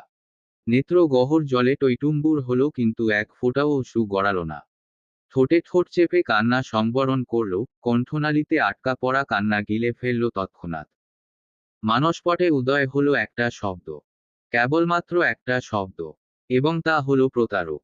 বিস্ফোরিত নয়নে তাকালো ও আলো বেগমের মুখশ্রীপানে। এত বড় একটা সত্য উন্মোচন হলো, তবুও তাহার চেহারা জুড়ে অশ্রু মাখামাখি। কিসের জল এগুলো? কি কারণস্বরূপ বিসর্জন দিচ্ছেন তিনি? ছলনা নাকি সত্য? একটা মানুষের এত রূপ কেমন করে থাকতে পারে? চৈত্রিকার বিশ্বাস হচ্ছে না, হজম করতে পারছে না সাফারাতের রাগান্বিত কণ্ঠে উচ্চারিত সেই বাক্যখানা। উনি তো মা। সিয়ার পর সাফারাতের দ্বিতীয় মা। কি করে সম্ভব? চৈত্রিকার দম বন্ধ হয়ে আসছে। কোনো রকমে সোফায় বসে কাপা কাপা কণ্ঠে জিজ্ঞেস করল, আপনি আপনি সিয়া মার হত্যার পরিকল্পনাকারী, মার দ্বিতীয় খুনি? আলো বেগমের নীরবতা দেখে সাফারাত তাচ্ছিল্যের স্বরে বলতে লাগল, চোর কি কখনো বলে আমি চোর? সুফিয়া আহমাদ মৃত্যুর পূর্বে বলে না গেলে জানতেই পারতাম না, কেউ আমার অজান্তেই আমার কলিজার এক অংশ কেটে নিয়েছে বহু আগেই। যার কাছে কঠোর, শক্ত, নির্ভয় হতে শিখলাম, সেই কিনা আমাকে বছরখানেক আগে ছিন্ন ভিন্ন করে দেওয়া আসল মানুষটা। আপনার মনে আছে চৈত্র, সুফিয়া আহমাদের মৃত্যুর কয়েকদিন আগে থেকে আমি ঘন ঘন ওনার রুমে যেতাম। চৈত্রিকা ঠান্ডা দৃষ্টি নিবন্ধ করল সাফারাতের দিকে। কণ্ঠনালী গলিয়ে বেরিয়ে এলো হু। সাফারাত অধর কোণ বাঁকিয়ে আলো বেগমের মুখোমুখি বসল। সোফায় বসে বৃদ্ধাঙ্গুল ঘষল ললাটের এক অংশে। বলল, মিসেস আলো আনিয়া, আপনি যার সঙ্গে মিলেঝিলে আমার মায়ের মৃত্যুর প্ল্যান করলেন, সেই সুফিয়া আহমাদ বলে গিয়েছেন আপনিই সর্বপ্রথম আমার মাকে মারার বুদ্ধিটা দিয়েছিলেন। ওনার রুমে যেতাম শরীরের পচন ধরবার ইঞ্জেকশন দেওয়ার জন্য। কথা তো বলতেন তিনি একটু আকটু। আমি স্রেফ ওনাকে ও মিনার মাকে খুনি হিসেবে জানতাম। কিন্তু একদিন ওনাকে ইঞ্জেকশন দিতে গিয়ে দেখলাম উনি খুব অস্থির আচরণ করছেন। বার কতক কাছে ঢাকলেন চোখের ইশারায়, মিহিস্বরে। ইচ্ছে না থাকা সত্ত্বেও কান পাতি ওনার মুখের কাছে। তখনই তিনি আপনার নামটা নিলেন। ফারুক আহমাদকে আম্মুকে অত্যাচার করার কারণে এতকাল খুনি মেনে আসতাম। কিন্তু ওনার আম্মুর উপর এত অত্যাচারের কারণ যে আপনি ছিলেন তা সম্পর্কে অজ্ঞাত ছিলাম আমি। ঠিক 8 বছর আগে আপনার কাছে আমার মা নিজের জীবনের গুরুত্বপূর্ণ অধ্যায় শেয়ার করেন। ভরসা করে, ভেবে কষ্টগুলো মেলে ধরেন আপনার নিকটে। আপনি সেই সুযোগে প্রথমত আমার মার মানসিকভাবে আত্মার মৃত্যু ঘটালেন, তারপর আগুনে জ্বালিয়ে দিলেন দেহটা। যেদিনই জানতে পারলেন আম্মু গর্ভবতী ও তার স্বামী নামক নরপশু তার সাথে এসব নিয়ে মন মানামানি, বাকবিতণ্ডা চালাচ্ছেন, ঠিক সেই সুযোগটা লুফে নিলেন আপনি। জার্মানি থেকে সুফিয়া আহমাদের নাম্বার কালেক্ট করে যোগাযোগ করলেন। ওনার সাথে হাত মিলিয়ে শিখিয়ে দিলেন ঠিক কেমন করে, কিভাবে আমার মাকে আঘাত করতে হবে। আপনার কথা মতোই সুফিয়া আহমাদ কান ভরতেন ফারুক আহমাদের। এমনকি তিনি যখন বললেন, এত কিছুর পরও আম্মু হার মানছে না, কিভাবে আম্মুকে সরানো যাবে, তখন আপনি এক বাক্যে বলে দেন মেরে ফেলতে। সেই রাতেই চট করে ঘন্টা দুয়েক ভেবে আপনি খুবই চমৎকার এক প্ল্যান করেন। সুফিয়া আহমাদকে বলেন মিথ্যে হার্ট অ্যাটাকের বাহানা ধরে হসপিটালে ভর্তি হয়ে যেতে। সেই সময়টাতে চাচা চাচির কয়েকদিনের জন্য ওনার বাবার বাড়ির যাওয়ার কথাটাও আপনাকে জানান সেই বৃদ্ধ মহিলা। তা মাথায় রেখেই আপনি সকল পরিকল্পনা বাস্তবায়ন করেন, যেন কারো কাছে ভুলেও মনে হয় না এটা কোনো হত্যাকাণ্ড নয়, বরং অনাকাঙ্ক্ষিত দুর্ঘটনা। এম আই রাইট মিসেস আলো আনিয়া? শীতাত্মনিয়ন্ত্রিত কক্ষে বসে থেকেও চৈত্রিকার সারা দেহ ঘেমে চুপে চুপে হয়ে গেল। চুলের গোড়া পর্যন্ত ঘেমে উঠেছে। হৃদস্পন্দন স্পন্দিত হচ্ছে অস্বাভাবিকভাবে। শ্বাস ক্রমশ ভারী হয়ে আসছে। আলো বেগমের কাছ থেকে ছিটকে সরে গেল ও। সোফার হাতল আঁকড়ে ধরে ঘৃণার চোখে তাকালো ওনার দিকে। কে এই নারী? কে এই অর্ধবয়স্ক মহিলা? কেউ এমন মুখোশ পরে থাকতে পারে? কই সুফিয়া বেগমের শয়তানি চেহারা দেখে তো আসল রূপ ধরতে বেশি সময় নষ্ট হয়নি চৈত্রিকার। কেমন ঝটপট বুঝে গেল। অথচ কেন এই মহিলার মুগ্ধ চেহারার আড়ালে এত বড় একজন প্রতারক লুকিয়ে আছে বুঝতে পারল না ও। নিমিষেই চৈত্রিকার দাঁতে দাঁত লেগে গেল। জ্বলে উঠল দু চোখ। কঠোর কম্পনহীন কণ্ঠে চিল্লিয়ে উঠল মেয়েটা। আপনি এত বড় পিশাচ! আপনি আমার সাফারাতের সকল সুখ কেড়ে নিয়েছিলেন। ওনার মাকে মেরে ফেলেছেন। কি করে পারলেন আপনি? আপনার বোন ছিল না। মায়ের পেটের না হোক রক্তের তো ছিল। মানুষ এতটা জালিম কি করে হতে পারে? সবাই কি আপনার মতো শয়তান হয়? এমন করে শাক দিয়ে মাছ ঢাকে? কি সুন্দর করে আপনি আমার স্বামীর সব সুখ কেড়ে নিয়ে আদর মায়ামমতা দেখাচ্ছিলেন। পারতপক্ষে আপনিই তো সাফারাতের সুখের হত্যাকারী। নিকৃষ্ট মহিলা আপনি। আমার যদি সাধ্য থাকতো আমি আপনাকে এই মুহূর্তে শ্বাসরোধ করে মেরে ফেলতাম। চৈত্রিকার এতক্ষণ আটকে রাখা জল বাঁধ ভাঙল। ডুকরে কেঁদে উঠল মেয়েটা। মন, দেহের দুর্বলতায় কেমন নেতিয়ে পড়ল। হুড়মুড় করে সোফা ছেড়ে তড়িৎ গতিতে ওকে জড়িয়ে ধরে সাফারাত। বুকের মধ্যখানে আগলে নেয়। বেঁধে ফেলে তাকে পেশিবহুল দুহাতে। প্রিয় প্রাণপুরুষের স্পর্শ পেয়ে চৈত্রিকা ভাঙা গলায় বলল, প্রিয় মানুষগুলোর এত রূপ কেন থাকে সাফারাত? কেন তারা কঠিন, নিকৃষ্ট, মুখোশধারী হয়? আমাদের অসুখের কারণ কেন তাদেরই হতে হয়? কি করে সহ্য করছেন আপনি? এত সহ্য শক্তি কেন আপনার? চৈত্রিকার ক্রমাগত ক্রন্দনমিশ্রিত প্রশ্নের প্রতি উত্তরে মুখ খুলল সাফারাত। বড্ড ভরাট শোনালো সর্বদা গম্ভীরতার চাদরে মুড়িয়ে থাকা মানুষটার কণ্ঠস্বর। কারণ মাঝে মাঝে সহ্য করে সেই মানুষগুলো দেখিয়ে দিতে হয় সুখী হয়। আপনি আমার চৈত্র মাস। উত্তাপ আপনি, শীতল নই। আমার জন্য কাঁদবেন না। বিশ্বাস করুন কারো বিশ্বাসঘাতকতা আমার হৃদয় নাড়াতে পারেনি। কারণ আমার জন্য আমার চৈত্র মাস নামক সুখ আছে। আলো বেগম চুপচাপ থাকতে পারলেন না আর। ধরা গলায় বললেন, তোর প্রতি আমার ভালোবাসা সত্য সাফারাত। তুই আমার গর্ভে না হলেও আমার ছেলে তুই। সাফারাত গর্জে উঠল সঙ্গে সঙ্গে। কণ্ঠে ক্রোধ, তেজ। বেরিয়ে যান আপনি। এক পৃষ্ঠা পড়েই ঘৃণার স্থানে রাখলি আমায়, অপর পৃষ্ঠা কেন উল্টে দেখলি না তুই সাফারাত? আলো বেগমের অনুভূতিহীন কণ্ঠের প্রশ্নটা তীক্ষ্ণভাবে আঘাত হানে সাফারাতের কর্ণকুহরে। চৈত্রিকাকে বুকে লেপ্টে তার নিঃসংকোচ উত্তর, কারণ অপর পৃষ্ঠায়ও আপনার সত্যটা পাল্টে যাবে না। আপনি আমার আম্মুর খুনি, তা চিরন্তন সত্য হয়ে রবে। আলো বেগম দীর্ঘ, লম্বা নিঃশ্বাস ছাড়লেন। ভেতরে ভেতরে প্রবল আর্তনাদ করছেন তিনি। বারবার চাইছেন সবটা স্বপ্ন হয়ে যাক। খারাপ কোনো স্বপ্ন। তবুও যেন বাস্তব না হয়। কলিজাটা ছিঁড়ে যাচ্ছে। সাফারাত মানে ওনার কাছে সুখ। এই ছেলেটার মাঝে মাতৃত্বের স্বাদ খুঁজে পায় সে, কি করে সহ্য করবে তার ঘৃণা? কেন সিয়ার প্রতি ক্ষোভ রেখে সুফিয়া এহমাদের সাথে হাত মেলাল? একটা বার কি ঠান্ডা মস্তিষ্কে ভাবতে পারত না সবকিছু? সকল বিষাদ তিক্ত স্মৃতি ভুলে যাওয়া কি অসম্ভব কিছু ছিল? না তো। বরং সামান্য একটা কষ্ট মনে পুষে রেখে দিনকে দিন, বছরের পর বছর এটাকে ভয়ঙ্কর করে তুলেছে। এতটাই মারাত্মক যে অন্যকে খুন করার চিন্তা পর্যন্ত ওনার মাথায় আসতে বেশি সময় নষ্ট হয়নি। স্র্যাফ। শুধু 1 থেকে 2 মিনিট লেগেছিল। কতটা নির্দ্বিধায় সেদিন তিনি উচ্চারণ করেছিলেন সিয়াকে মেরে ফেলুন। তখনও তার মনে কোনো সংশয়, ভয় ছিল না। নির্ভয়, নির্বিকার ছিলেন তিনি। কারণ সিয়ার মৃত্যুই তো সাফারাতকে কাছে পাওয়ার মন্ত্র, অস্ত্র হিসেবে কাজ করেছিল।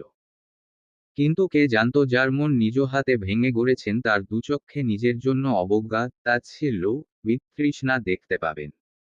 আজ প্রকৃতি, সময় অত্যধিক নিষ্ঠুর এবং প্রতিকূলে। তিনি আজ ক্ষণে ক্ষণে অনুভব করছেন পাপ বাপকেও ছাড় দেয় না। ধীরে ধীরে মুখ খুললেন আলো বেগম। তুই শুধু 8 বছর আগের কথাটুকু জানলি, এটা জানলি না তোর মা আমার ভালোবাসা কেড়ে নিয়েছে। আমার কোলে দুঃখ ঢেলে দিয়ে সুখের সংসার সাজিয়েছিল। আর আমি নির্ঘুম থেকেছি। ফারুক এহমাদকে ভালোবাসতাম আমি। ভালোবাসতাম বললে ভুল হবে, আমার সমগ্র সত্তা জুড়ে ছিল তার বিচরণ। আমার প্রথম প্রেম। চাকরির সুবাদে প্রায়শই ফারুক তোদের বাড়িতে আসতো। তেমনি একদিন তোদের বাড়িতে গিয়ে আমি ওকে দেখি প্রথম। সেই দেখায় আমার মনে জায়গা করে নেয় সে। তোর মায়ের কাছ থেকে ইনিয়ে বিনিয়ে ফারুকের সম্পর্কে অনেক তথ্য জোগাড় করি। বাবা তো আলাদা বাড়ি করে আমাদের নিয়ে অন্যত্র থাকতেন, কিন্তু ফারুককে এক নজর দেখার জন্য তোদের বাড়িতে আমার আসা যাওয়া ঘন হলো। ওই এক নজর দেখাতেই শান্তি, সুখ খুঁজে পেতাম আমি। মেয়ে হিসেবে সেই সময় বড্ড লাজুক ধাঁচের ছিলাম। চেয়েও ফারুকের সামনে গিয়ে দাঁড়াতে পারিনি, কখনো মুখ ফুটে প্রেম নিবেদন করা হয়নি আমার। দিন পেরোয়, মাস পেরোয়, বলতে না পেরে আমার ভিতরকার ঝড়ের বেগ বাড়তে লাগে। সবকিছু কেমন বিষাক্ত অনুভব হতে আরম্ভ করলো। এরকম অসহ্য অনুভূতি নিয়ে বেঁচে থাকা যায় না। শীঘ্রই ছুটে গেলাম সিয়ার কাছে। ওর দুহাত ধরে বললাম আমি ঠিক কি অনুভব করি ফারুক নামক মানুষটার জন্য। ওকে বলতে পেরে আমি স্বস্তি ফিরে পেলাম। ও শুধু আমার ছোট বোন ছিল না, বান্ধবীও ছিল। বিনা দ্বিধায় চোখ বুজে বিশ্বাস করার মতন মানুষটা আমার জীবনে একমাত্র সিয়াই ছিল। ওই মুহূর্তে আমার মনে হচ্ছিল আমার বুক থেকে অনেক বড় বোঝা নেমে গেছে। সিয়াকে জড়িয়ে ধরলাম শক্ত করে। জিজ্ঞেস করলাম আমার হয়ে তুই বলবি তো ওকে। মাথা নাড়িয়ে সম্মতি দিল। খুশিতে আমি কেঁদে দিয়েছিলাম। বাবা মায়ের পর জীবনে কাউকে আমি এতটা ভালোবাসিনি। একতরফা প্রেমেও ফারুকের মধ্যে আমি ডুবেছিলাম। সিয়াকে আমার সুখের প্রদীপ মনে হচ্ছিল তখন। কিন্তু সব ভ্রম ভেঙে গেল। মাটিতে মুখ থুবড়ে পড়লাম আমি। আর আমাকে মৃত্তিকায় ঢলে পড়তে সহায়তাকারী হিসেবে থাকলো তোর মা। আমার ভালোবাসা ক্যারে নিজের সংসার গড়ল। সুখের সংসার। আর আমি কাতর হয়ে গলা কাটা মুরগির ন্যায় তপরেছি সুখের নেশায়। তোর মাকে যেদিন নিজের মনের কথা ব্যক্ত করে বাসায় আসি, এর পরের দিনই সন্ধ্যায় বাবার কাছ থেকে জানতে পারি ওর আকদ হয়ে গেছে হুট করে। প্রথমত শুনে চমকে যায় আমি, আবার আনন্দও অনুভব করি। বাবাকে জিজ্ঞেস করি কার সাথে। সঙ্গে সঙ্গে বাবার জবাব শুনে আমার পুরো জগৎ টুকরো টুকরো হয়ে গেল, ঠিক ভাঙা কাচের মতন।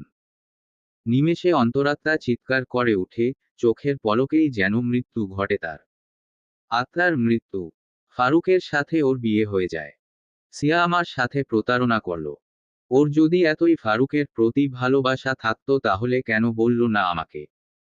কই আমি যখন প্রথমবার ওর কাছে ফারুকের ব্যাপারে জিজ্ঞেস করি ওর চেহারায় তো কোনো ধরনের অভিব্যক্তি ছিল না। আমি আমার মনের কথা বলতেই ও ছিনিয়ে নিল ফারুককে। উল্টা আমি যখন গেলাম ওর কাছে ও আমার সাথে কথাই বলল না। চাচার কাছ থেকে জানলাম বিয়েটা চাচার সম্মতি ও সিয়া ফারুক দুজনের সম্মতিতেই হয়েছে। প্রেম প্রেম সম্পর্ক ছিল দুজনের মধ্যে। সেদিন সদ্য বিবাহিত হাস্যোজ্জ্বল ফারুকের দিকে এক নজর চেয়ে আমি সেই বাড়ি ছেড়ে আসি। ঢাকা শহর ছাড়ি। অনিচ্ছা সত্ত্বেও বাবার পছন্দ করা ছেলের কাছে বিয়ে বসে জার্মানি পাড়ি জমায়। বড় বড় নিঃশ্বাস ফেললেন আলো আনিয়া। চৈত্রিকা ততক্ষণে সোফায় বসে ওনার সকল কথা গভীর মনোযোগ দিয়ে শুনছিল। ওনার থেমে যাওয়াতে যেন ওর মনোযোগ ভঙ্গ হলো। বাড়িয়ে জিজ্ঞেস করতে অভিলাষ জাগে তারপর কি হয়েছিল জানার নিমিত্তে। ওর দৃঢ় বিশ্বাস সিয়ামা কোনো অপরাধ করেনি, বরঞ্চ ভয়াবহ, নিকৃষ্ট কাজ করেছে আলো। কি করে একটা মানুষ অন্য একটা মানুষকে মারার মতো ইচ্ছে প্রকাশ করতে পারে? তাহলে কি আলো বেগম মানুষ নয়, অমানুষ? চৈত্রিকার পাশেই জায়গা দখল করে বসে আছে সাফারাত। চোখ মুখে বিরক্তি ভাব, বিষাদ স্পষ্ট। মেজাজ তার আকাশচুম্বী, তবু আজ আলো বেগমের সম্পূর্ণ কথা না শুনে উঠবে না সে। অতিকায় তৃষ্ণার্ত আলো বেগমের কণ্ঠনালী, কিন্তু পানি চাইতে সংকোচ হচ্ছে। সামনের মানুষ দুটোর আখি জুগলে ক্রোধ, ঘৃণাবিহীন কিছুই দেখতে পারছেন না। শুকিয়ে যাওয়া কণ্ঠেই ফের বলে উঠলেন, তোরা যাকে খালু বলে ডাকিস সেই মানুষটা একটা নরপশু ছিল। বলতে চাই না নিজের স্বামীর কুকীর্তির কথা, তবুও সব সত্য যেহেতু জানিস আজ কিছুই লুকাবো না। বাবা মা আপনজন ছেড়ে জার্মানি আসলাম এমন একটা মানুষের হাত ধরে যার মেয়েলি নেশা আছে। 1-2 মাস পর পর তাকে নিত্য নতুন মেয়ে মানুষের সঙ্গে দেখা যেত। সব দেখেও নিশ্চুপ, নির্বিকার থাকতাম আমি। বিয়ের শুরুতে প্রতিবাদ করলেও লাভ হতো না।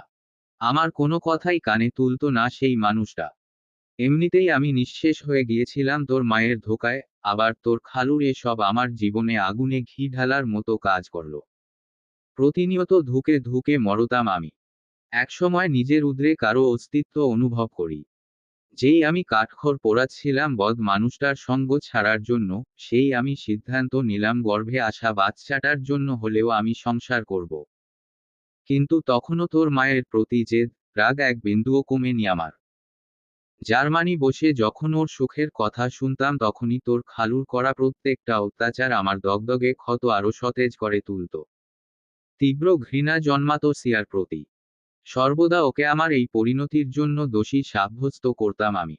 হঠাৎ একদিন মা জানালো বাবা খুব অসুস্থ। তোর খালুর পায়ে পড়ে আমি অনুরোধ করতে থাকি বাংলাদেশ যাবার। ওর আবার তাতে মাথা ব্যথা ছিল না।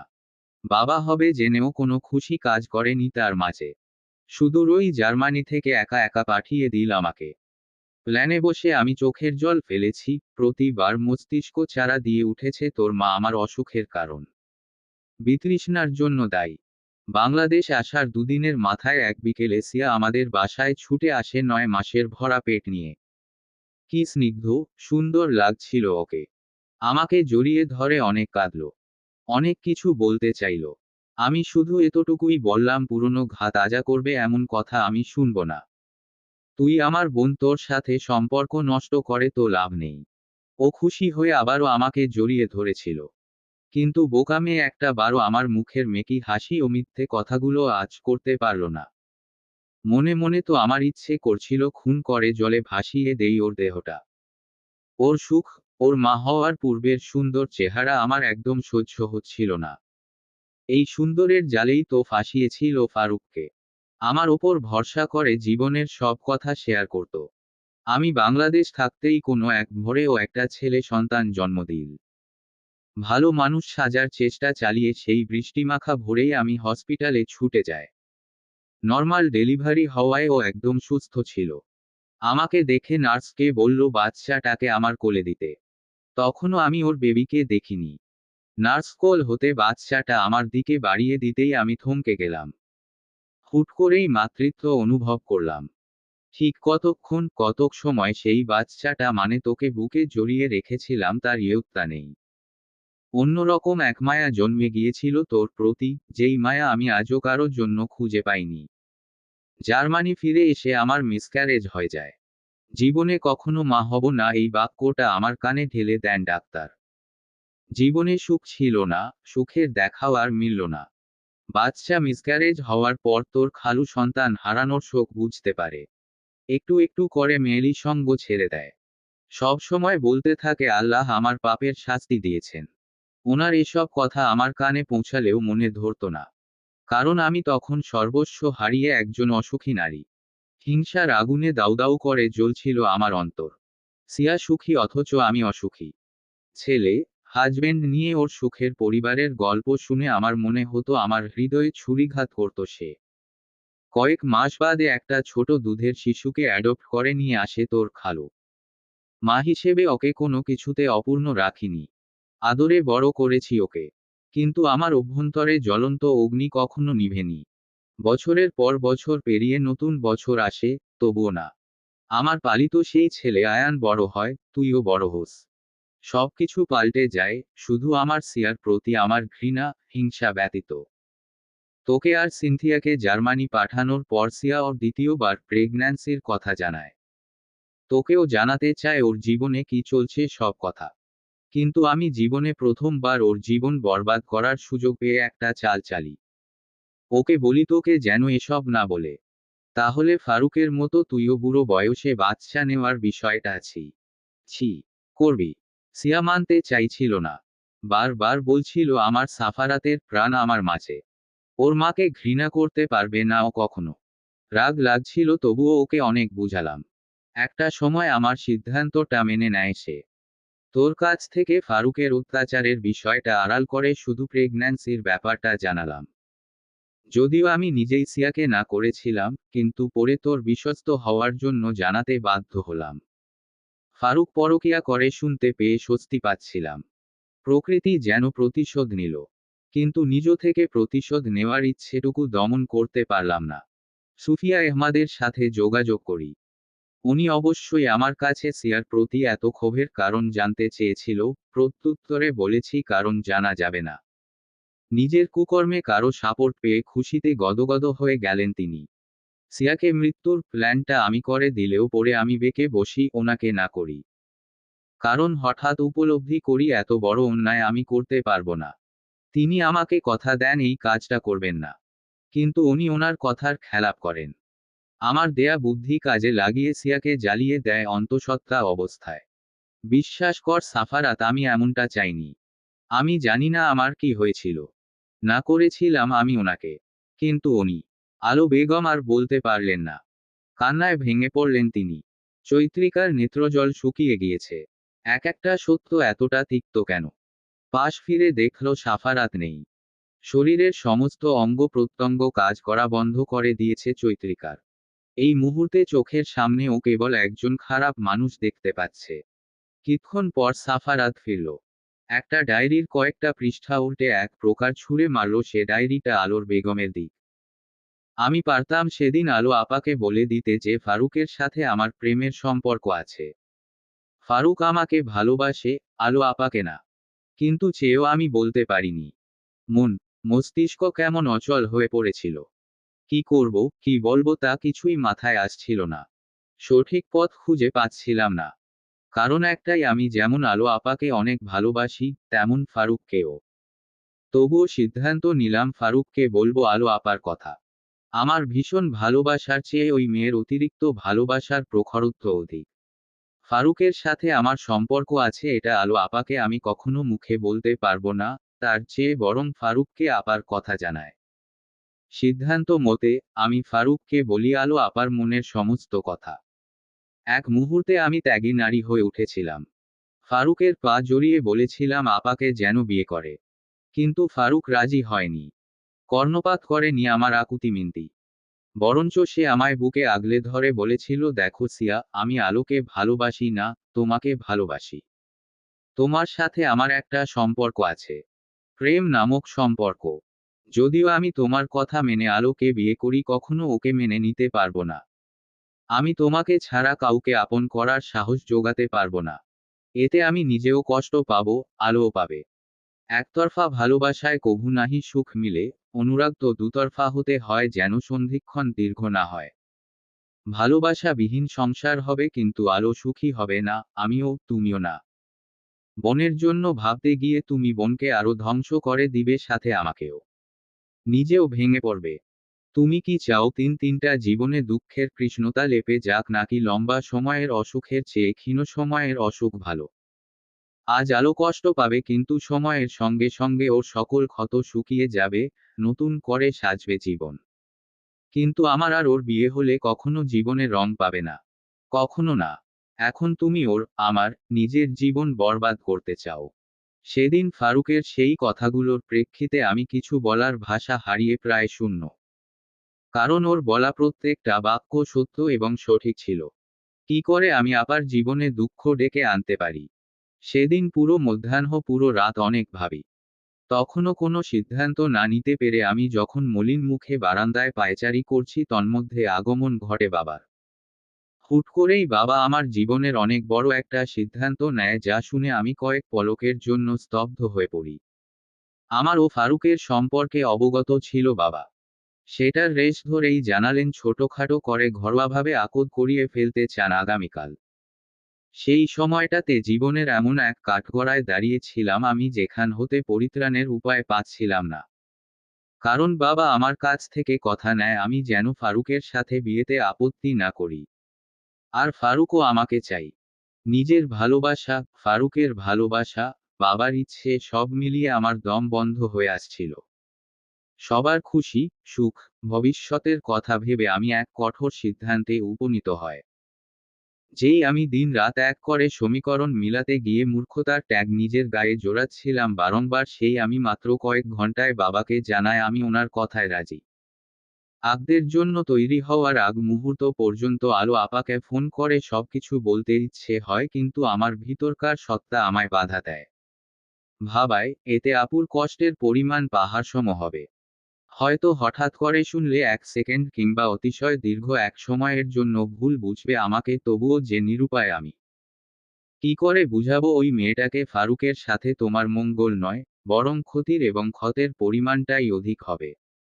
কেননা ভালোবাসার মানুষকে পেয়েও ভালোবাসা না পাওয়ার যন্ত্রণা অত্যাধিক ও অতি করুণ, যা এখন আমি হাড়ে হাড়ে টের পাই। ভালোবাসার মানুষ পেলেও সত্যিকারের ভালোবাসা আমার কপালে জুটেনি। এখন নিজের প্রতি অনেক গর্ব হয়। কোনো এককালে আপাকে ভবিষ্যতে ভালোবাসা না পাওয়ার মতন মৃত্যু যন্ত্রণা থেকে বাঁচিয়েছিলাম। আজ বুঝতে পারলাম আপাকে শুধু কষ্ট না, স্বামীর অত্যাচার, নির্যাতন, পর নারীর সঙ্গে অবৈধ সম্পর্কের অন্তরঙ্গ হওয়ার দৃশ্যখানা দেখা হতেও বাঁচিয়ে দিলাম। চিৎকার করে বলতে ইচ্ছে হয়, আপা তুমি ভাগ্যবতী, বেঁচে গেলে তুমি। শুরুতে মানুষটা যেমনই ছিল, দিন শেষে তো তোমাকে চোখে হারায়। তোমার আধবয়স্ক বৃদ্ধ বয়সের বিশ্বস্ত সঙ্গী দুলাভাই। অথচ আমি যাকে সর্বস্ব উজাড় করে ভালোবাসলাম, সূচনায় যেই ব্যক্তি মধুরতায় মাখিয়ে নিল আমায়, দিন শেষে সে এক নরপিশাচ। তুমি জিতে গেছো আপু, আমি তোমাকে এক দানবের হাত থেকে বাঁচিয়েছি। জানি কখনো এটা বলা হবে না আমার, শুধু অব্যক্ত অনুভূতি হিসেবে অক্ষরে অক্ষরে সজ্জিত থাকবে চিরকাল আমার ডায়েরির পাতায় পাতায়। তবে আপুকে আমি আমার সুখ দিয়ে দিয়েছি। সাফারাত নামক সুখ। মন বলছে এত অত্যাচারের ভিড়ে বোধ হয় আমার আর নিঃশ্বাস নেওয়াটা হবে না, তাই ছেলেটাকে একজন বিশ্বস্ত মানুষের কাছে পাঠিয়ে দিলাম। এদিক থেকে আমি ভাবলেই বড্ড শান্তি পাই। আপুর মতো করে কেউ আগলে রাখতে পারবে না আমার গম্ভীর মুখ, চাপা স্বভাবের সাফারাতকে। মাও মিনার মায়ের চেয়েও আমার সব থেকে ভরসাযোগ্য মানুষটা তুমি আপু। ভালো রেখো আমার সাফারাতকে। আমি জানি কখনো এটা আমার মুখে বলতে হবে না, আমার ছেলে এমনিতেই ভালো থাকবে। তাই সকল কিছু চিরতরে চাপা পড়ে থাকুক ডায়েরির ভাঁজে। ডায়েরিটা হাত ফসকে মেঝেতে পড়ল। এলোমেলো হয়ে গেল পৃষ্ঠাগুলো। আকস্মাৎ অনুশোচনার দুয়ারে দাঁড়িয়ে গেলেন আলো বেগম। কাঁদলেন না, অশ্রু বিসর্জন দিলে নেহাত লজ্জা বলে বিবেচিত হবে। কেন একটা বারো মনে জাগেনি, সিয়া তো একদিক দিয়ে ভালোই করেছিল তার জন্য। আজ হয়তো সিয়ার জায়গায় তিনি থাকতেন, বৃদ্ধ বয়সে এসে স্বামীর পরকীয়া সহ্য করতে হতো আঁচলে মুখ চেপে। হয়তো কোনোদিনও বিন্দুমাত্র সুখী হতেন না, সারাক্ষণ ভালোবাসা না পাওয়ার যন্ত্রণায় ছটফট করে মারা যেতেন। এত এত বিশ্বস্ত মানুষ হিসেবে ছিলেন একটা মেয়ের কাছে, যে নির্দ্বিধায় তার সুখ ওনার কোলে ঢেলে দিলেন, তাকেই কিনা সারাটা জীবন হিংসা করে গেল। রাগে হিংসায় মেরে ফেলার মতো ডিসিশনটা নিতেও কুণ্ঠাবোধ করলেন না। হায় রে রাগ! আসলেই, রেগে গেলেন তো হেরে গেলেন। আজ সব হারিয়ে ফেলেছেন আলো বেগম। এত সময় অবধি নীরবে দাঁড়িয়ে ছিল সাফারাত, চৈত্রিকা উভয়ই। ফ্লোরে এলোমেলো হয়ে পড়ে থাকা ডায়েরির দিকে চৈত্রিকা দৃষ্টি নিবদ্ধ করল। কি আছে এতে? আলো বেগমের মুখভঙ্গি দেখে মনে হচ্ছে এমন কিছু আছে যা উনাকে অনুতাপের আগুনে দাউ দাউ করে পুড়িয়ে মারার জন্য যথেষ্ট। সাফারাত বড় বড় পা ফেলে দরজাটা মেলে দাঁড়িয়ে পড়ল। রোষপূর্ণ কণ্ঠে বলে উঠল, অতিরিক্ত ভালো চাইতে গিয়ে আগুনে জ্বলছে ছাই হয়েছে আম্মু। আমি জ্বলব না, কারো ভালোও করতে যাব না। করার আগে মানুষের আসল রূপ টেনে হিচড়ে বের করে সিদ্ধান্ত নিব। আপনি এখনই আমার বাসা থেকে বেরিয়ে যান। Get lost. আলো বেগম চোখ তুলে তাকালেন। কি নিরীহ সেই চাহনি! কালো মেঘে পুরো মুখশ্রী ঢাকা পড়েছে ওনার। ক্রোধ, হিংসা মানুষকে কেবল ধ্বংসই করে, এবং তা চিরন্তন সত্য। আলো বেগম দুই পা এগিয়ে গিয়ে চৈত্রিকা দুহাত ধরতে নিলে তৎক্ষণাৎ সরিয়ে আনেও। মুহূর্তেই সাফারাতের ন্যায় পাষণ্ড রূপ ধারণ করল। কাঠ কাঠ গলায় বলল, আপনি আমাকে ছুবেন না। আলো বেগম অসহায় দৃষ্টিতে চাইলেন। চক্ষু কোটর ভিজে উঠেছে। অবজ্ঞা, কঠোর তীক্ষ্ণ শব্দ কলিজা ভ্যাট করে ওনার সমগ্র অভ্যন্তর রক্তাক্ত করে দিল নিমেষে। ধীরস্থির গতিতে হেঁটে দরজা পর্যন্ত এসে সাফারাতের দিকে চাইলে সে বিরক্ত ভরা কণ্ঠে বলল, এত ছলনাময়ী রূপ দেখার সময় অবশিষ্ট নেই আমার কাছে। বেরিয়ে যান। ফার্দার আসবেন না। কিছু কিছু মুহূর্ত মৌন মুখে পার করতে হয়। আলো বেগমও করলেন। বেরিয়ে গেলেন তিনি। দরজাটা ঠাস করে লাগিয়ে রুমে চলে গেল সাফারাত। চৈত্রিকা চেষ্টা করেও তার চেহারার অভিব্যক্তি দেখতে সক্ষম হল না। অপুর হয়ে ডায়েরিটা তুলতে চেষ্টা করলে একটা চিকন মেলি হাত ডায়েরিটা তুলে ওর হাতে ধরিয়ে দিল। নিঃশব্দে কাঁদছে প্রিয়ন্তী। সব শুনেছে ও এতক্ষণ নিভৃতে। চৈত্রিকাকে আলতো করে জড়িয়ে ধরে ফুপিয়ে উঠল মেয়েটা। ক্রন্দনরত স্বরে প্রশ্ন ছুড়ে দিল, তুমি ও ভাইয়া ছাড়া আমাদের আশেপাশে আর ভালো মানুষ কে ভাবি? চৈত্রিকার বুকটা কেঁপে উঠল। প্রশ্নটা তো কঠিন নয়, তবুও কেন হৃদয়স্থলে কম্পন ছড়িয়ে পড়ল? কেন উত্তর খুঁজে পাচ্ছে না? শুধু বলতে মন চাইল, ভালো মানুষ চিনতে হলে তোমাকে বছরের পর বছর মানুষটার সঙ্গে চলতে হবে, এতে হয়তো তুমি ঠকে যাবে, প্রতারিত হবে, আবার সুখীও হবে। সবটাই অজানা অসময়ের খেল। দিবাকর অন্তরিক্ষে জায়গা করল সবে। বার্লিনের পিচ ঢালা রাস্তা ধরে গাড়ি ছুটে যাচ্ছে এক চেনাজানা হসপিটালের উদ্দেশ্যে। ক্ষণে ক্ষণে গাড়ির গতি বেড়ে চলেছে। সেই সাথে বাড়ছে চৈত্রিকার জল গড়িয়ে পড়ার পরিমাণ। ওষ্ঠদ্বয় এক করে শব্দহীন কাঁদছেও। শ্বাস ফেলতে কষ্ট হচ্ছে। ব্যথায় অসাড় সমস্ত গা।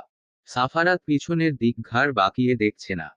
প্রচণ্ড গতিতে গাড়ি চালাতে ব্যস্ত সে। প্রিয়ন্তী চৈত্রিকার শরীরটা বারবার চাদর দিয়ে ঢেকে দিচ্ছে। দু পাশের জানালার কাঁচ তুলে দিয়েছে সাফারাত। আজকাল জার্মানির সকল শহর অলিগলিতে শীতের রাজত্ব। সেই রাজত্বে চৈত্রিকার অবস্থা নাজেহাল। হসপিটালের সামনে গাড়ি থামাতেই সিনথিয়া, ফাইয়াদ, আয়ান এগিয়ে আসল। চক্ষুদয় বেশ ফোলা ফোলা। সদ্য ঘুম থেকে উঠে এসেছে তার ছাপ সুস্পষ্ট। নিজেদের দেহখানি বড় বড় জ্যাকেটে আবৃত করে রেখেছে। সাফারাত হুড়মুড়িয়ে গাড়ি থেকে নামল। দরজা খুলে কোলে তুলে নিল চৈত্রিকাকে। অন্তঃসত্ত্বা চৈত্রিকার দেহের ওজন বেশ। তবুও সাফারাত কি নির্বিকার ওকে আগলে রেখে পা বাড়াচ্ছে।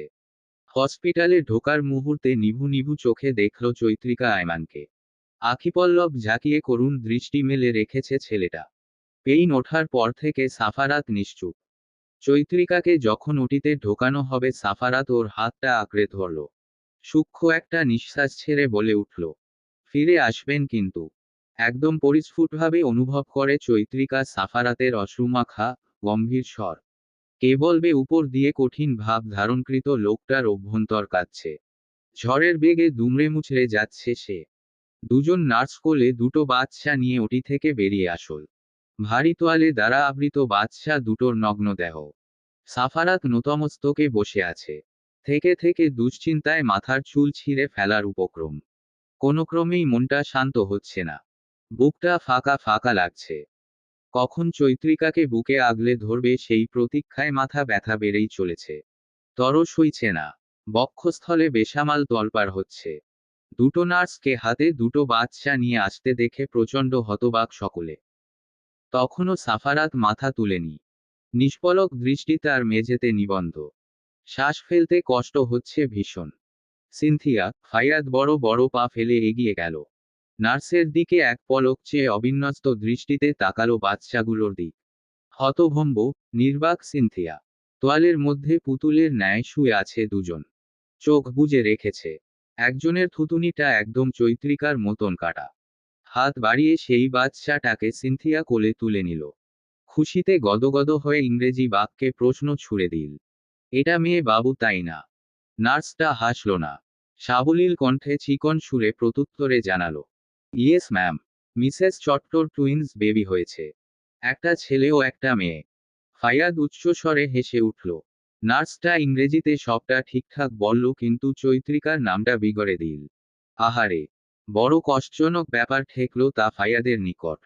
পাক্কা জার্মানি হয়েও সে তো চৈত্রিকার নামটা ঠিক উচ্চারণ করে। আর এই নার্স, গাধি একটা। মনে মনে গাধি সম্বোধন করেই ফেলল ফাইয়াদ। ওর হাসির শব্দ শুনে প্রিয়ন্তী ও নার্স দুজনেই ভ্রু কুঁচকে তাকালো। কপালে ভাঁজ পড়ল।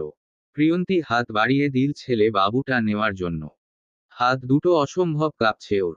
নার্স দিতে চাইল না। সিনথিয়ার আদেশে দিতে হলো।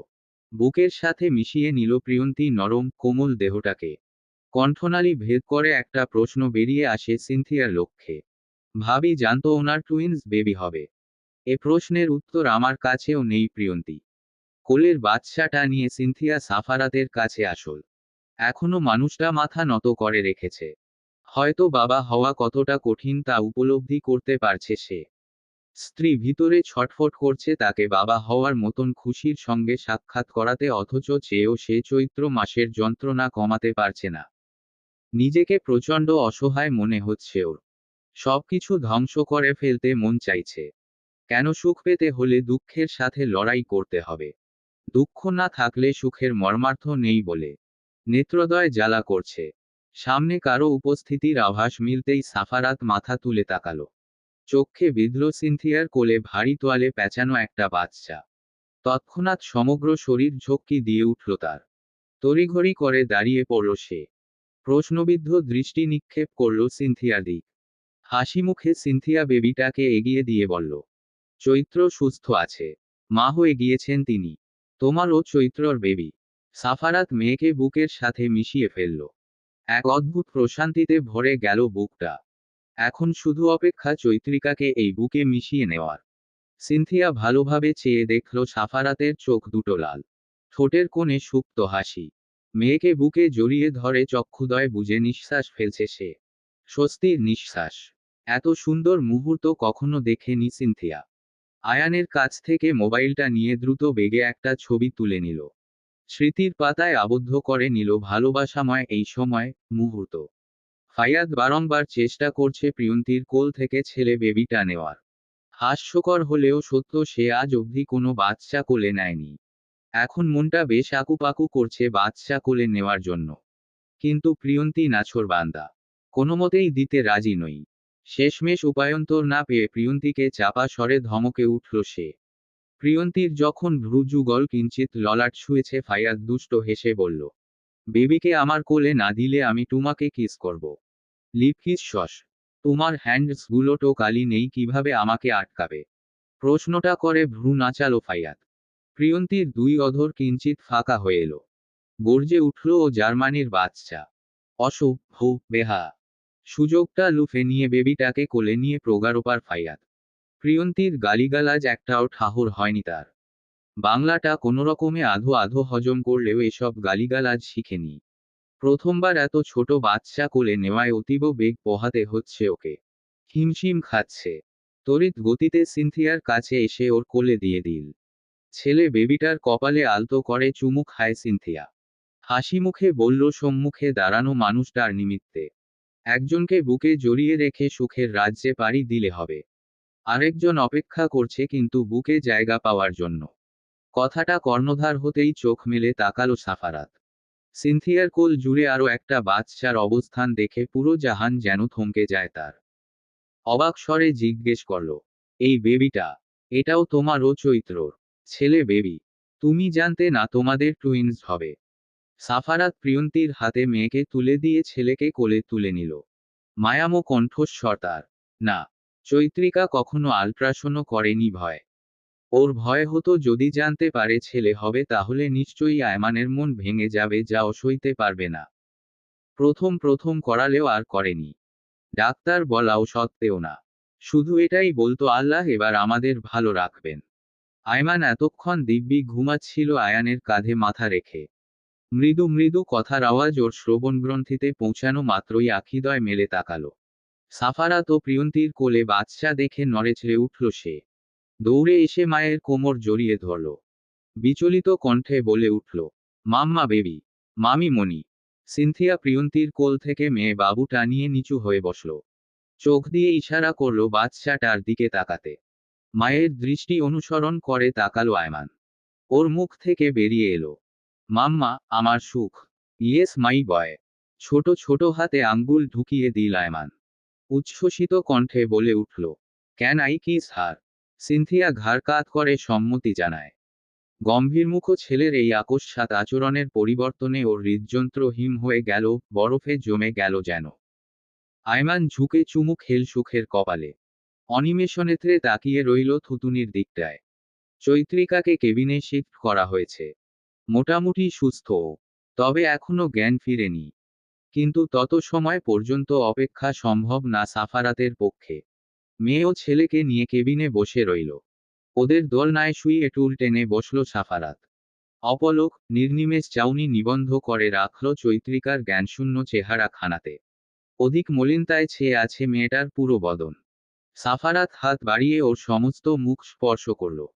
কপালে চুমু এঁকে স্মিত হেসে আওড়াল, আমার চৈত্র মাস। সিনথিয়ার মোবাইলটা এক নাগারে বেজে যাচ্ছে। ফোনটা তুলবে কি তুলবে না তা নিয়ে ঢের দ্বিধাদ্বন্দ্বে ভুগছে সে। সাফারাত ও চৈত্রিকার জীবনের যে কোনো কথা, মুহূর্ত, সুন্দর সময় সবকিছু একজন মানুষকে জানানো নিষিদ্ধ। কোনোভাবেই জানানো যাবে না। সাফারাতের করা নিষেধকেও যেন সেই মানুষটাকে ওর সংসার জীবন সম্পর্কিত কিছুই না বলে। আর কোনো দুঃখ চায় না সে জীবনে। এত কিছুর পরও সাফারাতকে এত স্ট্রং দেখে বারবার বিস্মিত হয় সিনথিয়া। একটা মানুষ জীবনে আপনজনদের কাছে এত করুণভাবে ঠকে কতটা স্বাভাবিক। আলো বেগমের কল থেমে নেই। একের পর এক কল দিয়ে যাচ্ছেন তিনি। নিরুপায় হয়ে সিনথিয়া চুপি চুপি কল রিসিভ করল। আন্তস্বরে বলল, বলুন, সাফারাতের ছেলে হয়েছে নাকি মেয়ে? আপনি জেনে কি করবেন? বল না সিনথিয়া। তুইও সবার মতো করে আমাকে ঘৃণা করছিস। ঘৃণা করব কেন? আপনি তো ঘৃণারও যোগ্য না। আপনি নিজেই নিজেকে সহ্য করতে পারেন না, তাই তো 3 বার সুইসাইডের চেষ্টা করেছেন। কিন্তু তবুও মরেননি। আজ বুঝতে পারছেন তো? অন্যের খুনি হওয়া সোজা, কিন্তু নিজেকে মেরে ফেলা বড্ড কঠিন। আলো বেগম বলার মতন কিছু খুঁজে পেলেন না। ফোনটা কেটে গেল। সিনথিয়া ফুস করে একটা নিঃশ্বাস ছেড়ে পিছন ফিরে দেখল আয়ান দাঁড়িয়ে। এই মানুষটার দিকে তাকালে দু চোখে কেবল কষ্ট দেখতে পায় সিনথিয়া। কথায় আছে না, সত্য কোনোদিন গোপন থাকে না। সেদিন সাফারাতের বাসা থেকে আসার পর আলো সারাক্ষণ কেমন গুমরে থাকতেন।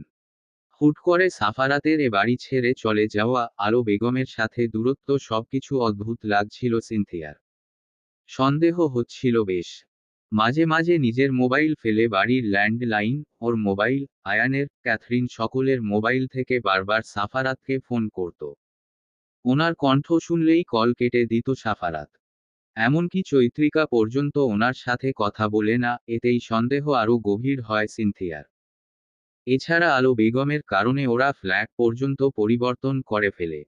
অ্যাড্রেস যেন উনি না জানেন তাতেও নিষেধাজ্ঞা জারি করে সাফারাত। এতে 2 মাসে ডিপ্রেসড হয়ে গলায় ফাঁস লাগায় আলো বেগম বৃদ্ধ বয়সে এসে। ভাগ্যক্রমে ক্যাথরিন দেখতে পায় সেদিন।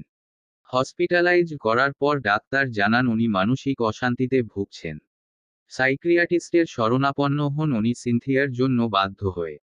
উনি ওনার মানসিক অশান্তির কারণ বারংবার চেপে যেতে চাইলে সিনথিয়ার অনুমতিতে সাইক্রিয়াটিস্ট হিপনোটাইজের উপায় বেছে নেন। সমস্ত সত্য খোলাসা হয় তাৎক্ষণিক।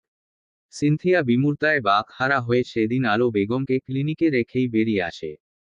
এত বড় প্রতারক, এত নিকৃষ্ট মানুষ, যাকে কিনা মা ভেবে সম্মান করে, আসলে এতকাল তিনি কিনা খুনি। আয়ানের বুকে পড়ে কেঁদেছিল মেয়েটা অনবরত। ফুপিয়ে ফুপিয়ে ক্রন্দনরত কণ্ঠে বলেছিল আয়ানকে সবকিছু। ছেলেদের চোখে নাকি মেঘ জমে না। অথচ আয়ান সিনথিয়াকে জড়িয়ে ধরে কেঁদেছে নিঃশব্দে। সে একজন এতিম, তাতে কষ্ট পায়নি, পেয়েছে আপন হতে না পেরে। পরিবারের সকলের অবজ্ঞা, অবহেলায় আলো বেগম নিজের রুমটাকে আপন করে নিয়েছেন। এমন মানুষকে কি কখনো ক্ষমা করা যায়? আর করলেও সহানুভূতি কিংবা ভালোবাসা দেখানো যায় না। কখনো না। সিনথিয়া, আয়ান, খালু কেউই পারেনি। সাফারাত ও চৈত্রিকা কি করে পারবে? ওদের জীবনটা এলোমেলো করার জন্য এই মহিলাই দায়ী। মরে যাক এই মহিলা। মাঝে মাঝে অভিশাপ দিতে ইচ্ছে করে, কিন্তু আবার দমে যায় সিনথিয়া। মনে মনে আলো বেগমের জন্য একটা কথাই আওড়ায়, কিছু মানুষের জন্য অন্য কোনো শত্রুর প্রয়োজন হয় না। সময়ের স্রোতে নিজের মন, আত্মাই নিজের শত্রু হয়ে যায়। ঘন্টার পর ঘন্টা অতিবাহিত হলো।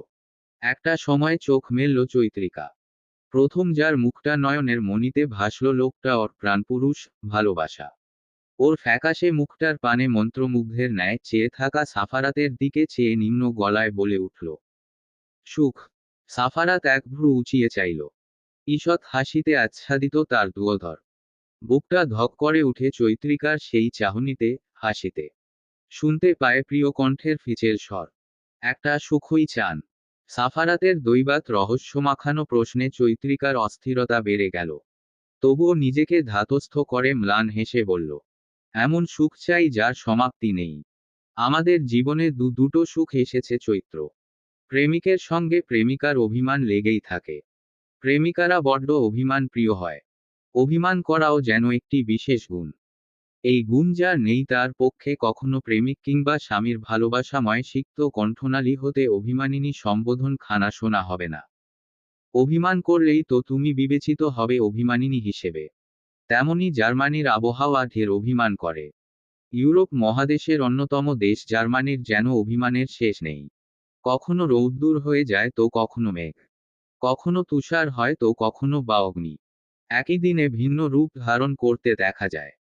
আবহাওয়া রূপ বদলের মাধ্যমে যেন অভিমান প্রকাশ করার কারখানা দেখে জার্মানবাসীরা ধরেই নেয় তাদের মাতৃভূমি জার্মানি অভিমান প্রিয়। ছোট্ট সুখকে কোলে নিয়ে প্রিয়ন্তী বাড়ির সামনের বাগানে হাঁটাহাঁটি করতে ব্যস্ত। বাচ্চা মেয়েটার অশান্তি লেগেই আছে সকাল থেকে। শান্তি পাবেই বা কেমন করে? এতটুকু বয়সে একদিনে তাপমাত্রার এত পরিবর্তনে অবুঝ সুখেরও ভালো লাগছে না। জুন মাস চলছে। প্রিয়ন্তী বার্লিনের কিছু স্থানীয় মানুষের কাছে শুনেছিল জুন মাসে নাকি জার্মানির একই দিনে 4 ঋতুর দেখা মিলে। কথাটা প্রথমত অনেকটাই আশ্চর্যজনক মনে হয়েছিল প্রিয়ন্তীর নিকট, কিন্তু আজ হাড়ে হাড়ে টের পাচ্ছে। যদিও 4 ঋতুর দেখা পায়নি, তবে 2 ঋতুর পেয়ে গেল। সকাল হতে তাপমাত্রার একবার বৃদ্ধি হচ্ছে আবার কমছে। আজ ভোরবেলা ঘুম ভাঙতেই সর্বপ্রথম চক্ষু যায় তার ঘোলাটে কাচের খিড়কির দিকটায়। গতরাতেও কি স্বচ্ছ দেখেছিল কাচটা, অথচ কৃষ্ণ আধারের সমাপ্তি ঘটতেই ঘোলা হলো কিভাবে? কৌতূহলবশত ধীরস্থ ভঙ্গিতেও এগিয়ে আসল জানালার কাচটাতে। হাতের তালু দিয়ে জানালার কাচটা ঘষতেই চোখে পড়ে বরফ পড়ছে। মুখ দিয়ে অস্ফুটস্বরে বেরিয়ে আসে তুষারপাত হচ্ছে। সিজনটা তুষারপাতের নয়, তবুও তীব্র গরমের মাঝে হুট করে তুষারপাতের আগমনে তবদা খেয়ে যায় প্রিয়ন্তী। বিস্ময় কাটিয়ে দৌড়ে নিচে নেমে আসে। নিচে আসতেই জানতে পারে সাফারাত ফিরতে পারেনি। আজ সকালেই তো বাংলাদেশ থেকে ফেরার কথা তার। চৈত্রিকাকে জিজ্ঞেস করতেই সে জানায় এয়ারপোর্টে এসে বসে আছে। হঠাৎ করে তুষারপাতের কারণে রাস্তা ব্লক হয়ে গিয়েছে। রাস্তা ক্লিয়ার হলেই চলে আসবে। এটা শুনতাই প্রিয়ন্তীর সকল খুশি উবে যায়। ভাইকে ছাড়া বাড়িটা নির্জীব মনে হয়। মাত্র দুদিনের জন্যই তো গিয়েছিল মানুষটা, কিন্তু চৈত্রিকাকে তাতেই মুখ কালো করে বসে থাকতে দেখেছে প্রিয়ন্তী। ব্যাস, ভাবির মন খারাপ মানে প্রকৃতির চোখ ধাঁধানো রূপ ও জঘন্য। সকালের সমাপ্তিতে দুপুরের আগমন। এখন আবার গরমের ঠেলায় হুঁশ নেই মানুষজনদের। হুট করে শীতাত্মনিয়ন্ত্রিত কক্ষ থেকে বেরুলে যেমন মনে হয় পুরো অঙ্গ জ্বলসে যাচ্ছে, তেমনই হাল জার্মানবাসীদের। সুখকে বেশিক্ষণ এসি রুমে রাখা যায় না, শুধুই কান্না জুড়ে দেয় মেয়েটা।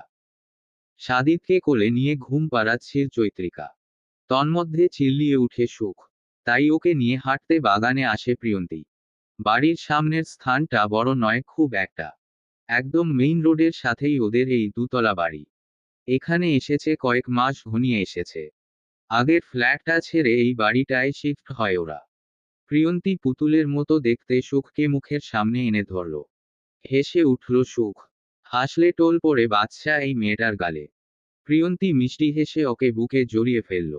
আহ্লাদি স্বরে বলল, আমার সুন্দরী আম্মা, আপনি নাকি আয়ামানের সুখ? তুমিও তো সুন্দর প্রিয়ন। কয়েক মাসে পরিচিত হওয়া কণ্ঠস্বরের বিকৃত বাংলা ভাষা শ্রবণ হতেই প্রিয়ন্তীর ঘাড় ঘুরিয়ে তাকালো। চক্ষুদয়ের আকার ছোট ছোট, চাহনি তীক্ষ্ণ।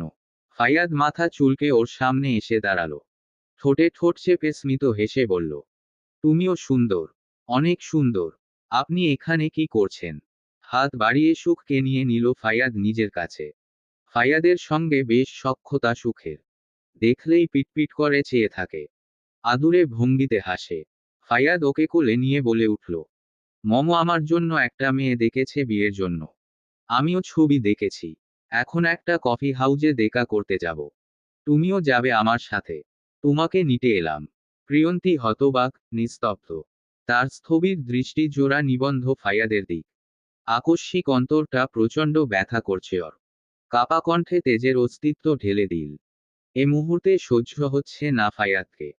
বরঞ্চ এত মাস এই বিদেশি ভূত জার্মানির বাচ্চাকে লাই দেওয়াটাই আকাল হয়ে দাঁড়িয়েছে।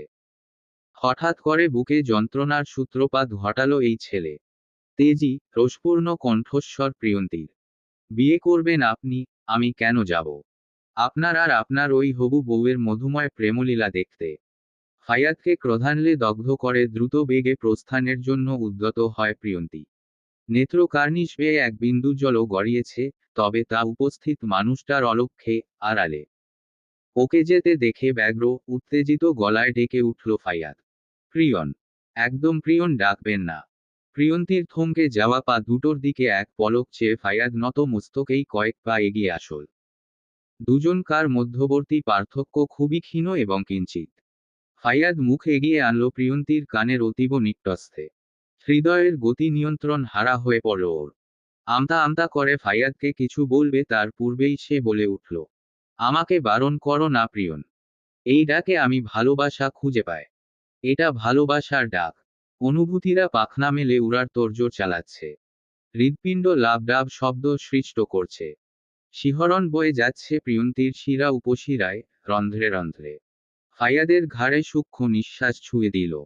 আনমনে প্রশ্ন করল, ভালোবাসার ডাক? ইয়েস প্রিয়ন। সারা জীবন ডাকতে চাই তোমায় এই নামে, ভালোবেসে। প্রিয়ন্তী অদ্ভুত প্রশ্ন করে বসল, বিয়ে করবেন না তাহলে ওই মেয়েকে? ফায়াদ বাঁকা হাসল। বলল, ওটা মিথ্যে ছিল। তোমার চোখের বাসা দেখতে চেয়েছিলাম। তুমি প্রেমে পড়েছ প্রিয়ন। দিবে তো সারা জীবন তোমাকে ভালোবেসে ডাকার অনুমতি। লাজুক হাসল প্রিয়ন্তী। পরমুহূর্তেই মুখভঙ্গি বদলে ঠাট্টা করে বলল, অনুমতি গ্র্যান্টেড। যার সান্নিধ্যে নতুন করে হাসতে শিখেছে, মিলেছে সুখ, নিঃসন্দেহে তার সন্নিকটে থাকা যায় আজীবন সুখের নেশায়। চৈত্রিকা সকাল থেকে রান্না বান্নার কাজে নিমজ্জিত। খুশিতে ওর দুই অধরে হাসি খেলে যাচ্ছে খানিকক্ষণ পর পর। পোলাওটা চুলা থেকে নামিয়ে নতুন কাজের মেয়ে অলিভিয়াকে বলল টেবিলে সাজিয়ে দিতে। অত্যাধিক সুন্দরী রমণী অলিভিয়া অষ্টদয় প্রসারিত করে বাধ্য মেয়ের মতন প্রতি উত্তর করল, ওকে ম্যাম। চৈত্রিকা দ্রুত পদে পা ফেলে নিচে অবস্থিত বড় কক্ষে প্রবেশ করে। বিছানার দিকে নজর যেতেই দেখে গালে হাত রেখে ঘুমোচ্ছে সাদিদ। ঠোঁট দুটো ফোলা ফোলা, গোলাপি। মায়ার জালে জড়িয়ে গেল চৈত্রিকা নিমেষে, তৎক্ষণাৎ। সাদিদের গায়ে কম্বল জড়িয়ে দিয়ে বলে উঠল, বাবার কার্বন কপি। গোসল সেরে একটা লাল টুকটুকে শাড়ি পরল চৈত্রিকা। দর্পণ অভিমুখে দাঁড়াতেই মনে পড়ে যায় সেই দিনটার কথা যেদিন সাফারাত বলেছিল আপনি লাল টুকটুকে হয়ে থাকবেন চৈত্র। আজ আবারও লাল রাঙা বউ হতে ইচ্ছে করছে। দুদিনের দূরত্বে মনের যত শত যন্ত্রণার শুরু হয়েছে সকল কিছুর প্রশমন হিসেবে সেই মানুষটাকে ঝাপটে ধরতে মন স্পৃহা জাগছে। পূর্বে দুজন অব্যক্ত অনুভূতি নিয়ে দুজনের কাছ থেকে দূরে ছিল বছরের পর বছর। অথচ আজ 2 দিনের দূরত্বে দম বন্ধকর পরিস্থিতি। ভালোবাসার রং পাল্টায়। এই নয় যে ফিকে হয়ে যায়, বরং গভীর হতে গভীর হয় যদি অনুরাগ, অনুভূতি সত্য হয়। সাফারাত ফোন দিয়েছিল বাড়ির রাস্তায় আছে ওরা। চৈত্রিকা সাদিদের পাশে অলিভিয়াকে রেখে ড্রয়িং রুমে এলো। প্রিয়ন্তীর উদ্দেশ্যে বলল, ফায়াদ ভাইয়া চলে গিয়েছে। আর কখন আসবেন? প্রিয়ন্তী সুখকে কোলে নিয়ে সোফা ছেড়ে উঠে দাঁড়ালো। কণ্ঠস্বর নরম, মায়ভরা। একেবারে সন্ধ্যায় জয়েন করবেন আয়ান ভাইদের বাসায়। ভাইয়া আসছে। হু। সুখ কি ঘুমিয়ে পড়েছে? হুম। কথোপকথনের মধ্যেই বাড়ির কলিং বেল বেজে উঠল। প্রিয়ন্তী এগিয়ে গিয়ে দরজা খুলতেই হুড়মুড়িয়ে ঢুকল আয়মান। চোখে মুখে গম্ভীর ভাব। পিছু পিছু এলো সিনথিয়া। চৈত্রিকা এই ভরদুপুরে আকস্মাৎ ওদের দেখে বিস্ময়াবিষ্ট হয়ে পড়ল। বিহবল কণ্ঠে জিজ্ঞেস করল, কি হয়েছে এমন হঠাৎ করে? ওকেই জিজ্ঞেস কর। সিনথিয়া বর্ষর একটা নিঃশ্বাস ফেলে আয়মানকে দেখিয়ে দিল। চৈত্রিকার কোমর জড়িয়ে ধরল আয়মান। শান্ত কণ্ঠে আবদারের স্বরে বলে উঠল, আমি আজ সারাদিন এখানে থাকতে পারি মামিমণি। আমি আমার জন্মদিনটা সুখের সাথে কাটাতে চাই। সব সময় তো ও দূরে থাকে আমার থেকে। I can understand she is a little girl, but I can't be happy without her. Please give me permission. কি মিষ্টি, নিঃসংকোচ আবদার। চৈত্রিকা সোফায় বসে সুখকে আয়মানের সামনে ধরল। আয়মান গাঢ় দৃষ্টিতে তাকিয়ে রইল সুখের দিকে। চৈত্রিকা ওর মাথায় হাত বুলিয়ে বলল, সুখ চাইলে ও সারা জীবনের জন্য তোমার আয়মান। ওকে এক পলক দেখার জন্য মামি মনির কাছে আবদার করতে হবে না। যখন মন চায় চলে আসবে। দরজার দিকে নজর যেতেই সিনথিয়া চৈত্রিকাকে ডেকে বলল, দেখ, চৈত্র কে এসেছে। ওর দৃষ্টি অনুসরণ করে সম্মুখে চক্ষু মেলে ধরল সকলে। ত্বরান্বিত হয়ে সোফা ছাড়ল চৈত্রিকা।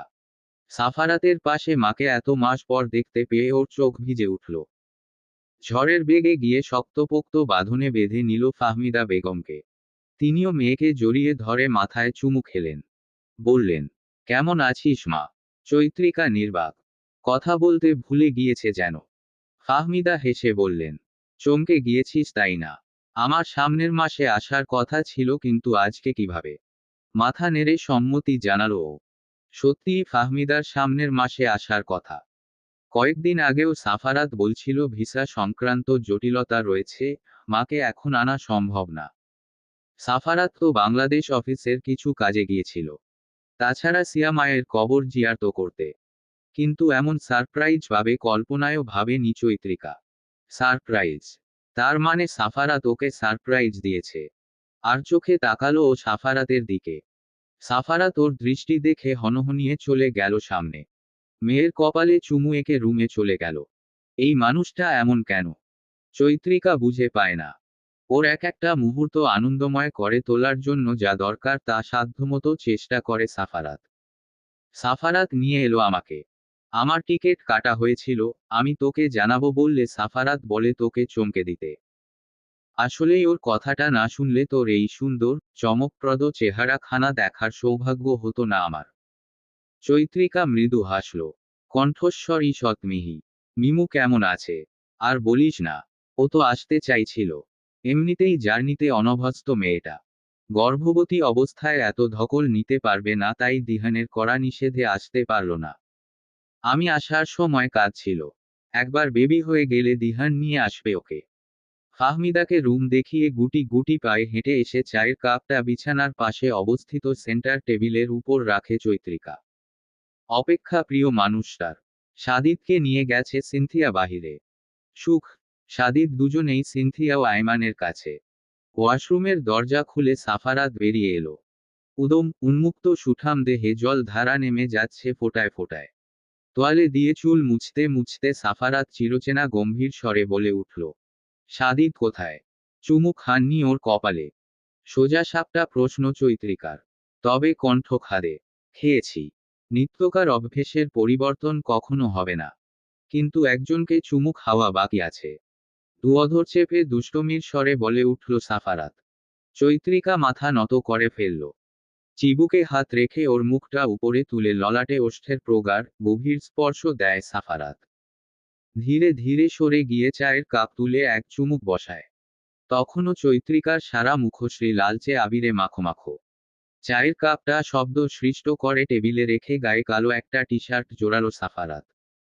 চৈত্রিকার হাত টেনে দাঁড় করিয়ে বুকে টেনে আনল। কোমরে গুজে রাখা আঁচলটা টেনে ছড়িয়ে দিল। শক্ত করে বলিষ্ঠ এক হাত চেপে ধরল কোমরের অনাবৃত অংশে। চৈত্রিকার হৃদযন্ত্র ক্রিয়া তীব্র হতে তীব্রতর হল। ঢেউ খেলতে আরম্ভ করল সমস্ত বক্ষ জুড়ে। সাফারাত গলায় ঠোঁট ছুঁয়ে স্থির হয়ে রইল। কিছুক্ষণ বাদে তাকে বাধা প্রদান করা নরম কোমল হাতটার আঙ্গুলে আঙ্গুল ডুবিয়ে দেহটা মিশিয়ে নিল নিজের মাঝে, বুকের অভ্যন্তরে। ধীরে ধীরে ওষ্ঠদয় কান পর্যন্ত পৌঁছালো। কানের পাতায় স্পর্শ এঁকে সাফারাত লঘুস্বরে প্রশ্ন করে, কিছু বলতে চান? ফু। কণ্ঠ জড়িয়ে আসছে চৈত্রিকার। কি? চৈত্রিকা উঁচু হলো ফ্লোরে আঙ্গুল ভর দিয়ে। কিঞ্চিত, বেশি নয়। সাফারাতের কানের কাছে মুখ নিয়ে লজ্জাতুর কণ্ঠে বলল, ধন্যবাদ সাফারাত। কিছু কথা চেপে যাওয়ায় শ্রেয়। যার কাছে বলব করেও বলা হচ্ছে না, হয়তো সেই মানুষটা জানে কথাখানি। সে কেবল সবটুকু জেনেও চুপ আছে। প্রকাশ করতে চাইছে না। কি দরকার যেসব জীবনে অশান্তি ডেকে আনে তা নিয়ে আর বলার। তাই চৈত্রিকাও সিদ্ধান্ত নিল সাফারাতকে একদমই জিজ্ঞেস করবে না ফারুক আহমাদের ফাঁসি হয়েছে তা সে জানে কিনা। যেহেতু বাংলাদেশ গিয়ে এসেছে অবশ্যই শুনেছে। গতরাতে মৌসুমী ফুপির সাথে কথা হয়েছিল চৈত্রিকার। ওনার কাছেই জানতে পারেন ফারুক সাহেবের ফাঁসি হয়েছে স্ত্রীকে খুন করার দায়ে। প্রচলিত এবং চিরন্তন সত্য এক বাক্য, যেমন কর্ম তেমন ফল। একটা সময় ফারুক আহমাদ পরকীয়া করে সিয়াকে ধোঁকা দেয়, আজ তিনি পরকীয়ার জন্যই স্ত্রীর খুন করেন। নানা নিজে জোরাননি, ওনার স্ত্রী ওনার পথে নামার সম্ভাবনা দেখে অন্য পুরুষের সঙ্গে জড়িয়েছেন। যার জীবনটা দুর্বিষহ করে নরপশু গুলো এতকাল শান্তিতে ছিল, সেই সাফারাত আজ সুখে স্বস্তির নিঃশ্বাস ফেলছে। আর ওনারা ভুগছেন কর্মের ফল। পাপ কর্মের ফল। চৈত্রিকা গাড়িতে বসে আনমনে এসব ভাবছিল। ভাবতে ভাবতে ওদের গাড়িটা আয়মানদের বাড়ির সামনে থেমে গেল। ছিঁড়ে ফেলল তার ভাবনার সুতো। সাফারাত গায়ের জ্যাকেটটা খুলে ওর হাতে ধরিয়ে দিয়ে সুখকে কোলে তুলে নেয়। সাদিদকে নেয় ফাইয়াদ। কতকাল পরে এ বাড়িতে আবারও আগমন ওদের। আসার ইচ্ছে ছিল না। আসলেই মনে পড়ে যায় সেই দুমুখ ছলনাময়ী নারীর কথা, যার জন্য সাফারাতের জীবনের অনেকগুলো বছর কেটেছে কষ্টে, যন্ত্রণায়। কি বীভৎস করে দিয়েছিল ওর জীবনটা। তবুও আসতে হলো। খালু আয়মানের অনুরোধ ওরা ফেলতে পারেনি। এই বাড়ির আশেপাশে এখনো কি পচাও বিষের ঝাঝালো গন্ধ নাসারন্ধ্রে আসে সমীরণ মাধ্যমে। ছলনাময়ী সেই নারী নেই। তাহার অবস্থান ও শেষ ঠিকানা এখন জার্মানির বর্ষর এক কবরস্থানে। প্রায় মাস তিনেক আগে মারা যান আলো বেগম। বাড়িতে কেউ ছিল না। সিনথিয়া ও আয়ান আয়মানকে নিয়ে 1 মাসের জন্য বাংলাদেশ গিয়েছিল। সিনথিয়ার বাবার হঠাৎ মৃত্যুতে মেয়েটা প্রচণ্ড ভেঙে পড়ে। তাই ওকে নিয়ে গ্রামের বাড়ি সিলেটে যায় আয়ান। আলো বেগম যাননি। অবহেলা, অযত্নে তিনি রুমের এক কোণায় পড়ে থাকতেন। সিনথিয়া, আয়ান ততটাও কঠোর হতে পারেনি ওনার প্রতি। কিন্তু বাবার আকস্মিক মৃত্যুতে ওনাকে ফেলেই পাড়ি জমাতে হয় মাতৃভূমিতে। খালুও যান সঙ্গে। সকল সত্য জানার পর স্ত্রীর সঙ্গে ঘৃণার দেয়াল তুলে দেন তিনি। কাজের মেয়ে ক্যাথরিনকে আলো বেগমের রক্ষণাবেক্ষণের জন্য রেখে যাওয়া হয়। আপনজন ও কাজের মেয়ের যত্ন, তাতে বিশাল পার্থক্য রয়েছে। আলো বেগম ডিপ্রেশনে আছেন তা জেনে ক্যাথরিন সুযোগ বুঝে দিব্যি 3 দিন ছুটি কাটিয়ে আসে। কোনো এক সকালে সিনথিয়াকে কল করে জানায় বিষের গন্ধে পুরো বাড়িতে শ্বাস ফেলা কষ্টকর হয়ে পড়েছে। দম বন্ধ হয়ে আসছে। সুইসাইড করেছেন আলো বেগম। 3 দিন পূর্বেই মৃত্যু হয়েছে ওনার। দেহের টিস্যু ও অঙ্গ বিকল হয়ে পচনও ধরে গিয়েছে ইতোমধ্যে। সেদিন চৈত্রিকা শুনেই ছুটে আসে, সাফারাত আসেনি। শুধু এটুকু বলেছিল কিছু মানুষকে কখনো ক্ষমা করা যায় না চৈত্র, তার মৃতদেহকেও না। ঠিক কতটুকু কষ্ট পেলে, কঠোর হলে এমন কাঠিন্য বাক্য উচ্চারণ করা যায় চৈত্রিকা সেদিন উপলব্ধি করতে চেয়েছিল। কিন্তু বরাবরই ব্যর্থ হল। মস্তিষ্কে আসল প্রকৃতি কখনো কাউকে ছাড় দেয় না। অনুতাপের আগুনের তেজ অতীব তীব্র ও প্রখর। আয়মানের বার্থডে পার্টি শেষে এখানেই থেকে যেত হলো ওদের। রজনীর গভীরতা অত্যাধিক। চৈত্রিকা সিনথিয়ার কাছ থেকে একটা নর্মাল শাড়ি এনে ফ্রেশ হয়ে নিল। রুমে ঘোর অন্ধকার। এক চিলতে রোশনাই আপ্রাণ প্রয়াসে মগ্ন রুমে উকি দেওয়ার নিমিত্তে। বাগানের খুঁটিতে জ্বলন্ত বৈদ্যুতিক বাতি হতে এর উৎপত্তি। চৈত্রিকা মুগ্ধ হল, এক দৃষ্টে চেয়ে রইল আলো আধারির খেলার পানে। পিছন হতে দুটো হাত ওকে শক্ত করে বেঁধে ফেলে ডাকল হাতের মালিক প্রগাঢ়ভাবে। অত্যন্ত মাদকতাম সেই স্বরে ডাক। চৈত্র। চৈত্রিকার ভিতরে ঝড়, বাহিরে কম্পন। শরীরের প্রত্যেকটা অঙ্গ প্রত্যঙ্গ কাঁপছে।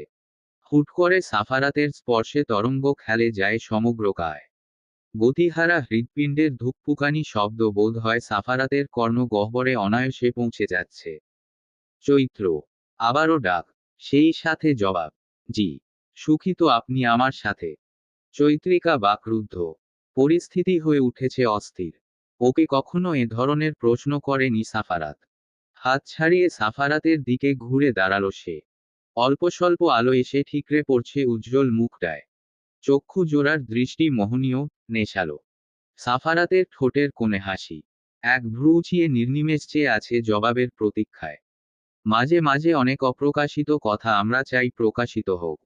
সব সময় অব্যক্ত কথা বুঝার চেয়ে শোনার মাঝে বোধ হয় তৃপ্তি। চৈত্রিকা মধ্যকার দূরত্ব ঘুচিয়ে সাফারাতের অধর সম্মুখে অধর যুগল এগিয়ে আনল। কোমরে হাত পেঁচিয়ে কপালে কপাল ঠেকিয়ে দেয় সাফারাত। বলবেন না। চৈত্রিকা মুখ খুলল, ঠোঁট দুটো আলগা হলো সামান্য। সঙ্গে সঙ্গেই অনুভূত হলো রুক্ষ, শুষ্ক ওষ্ঠাধরের ছোঁয়া।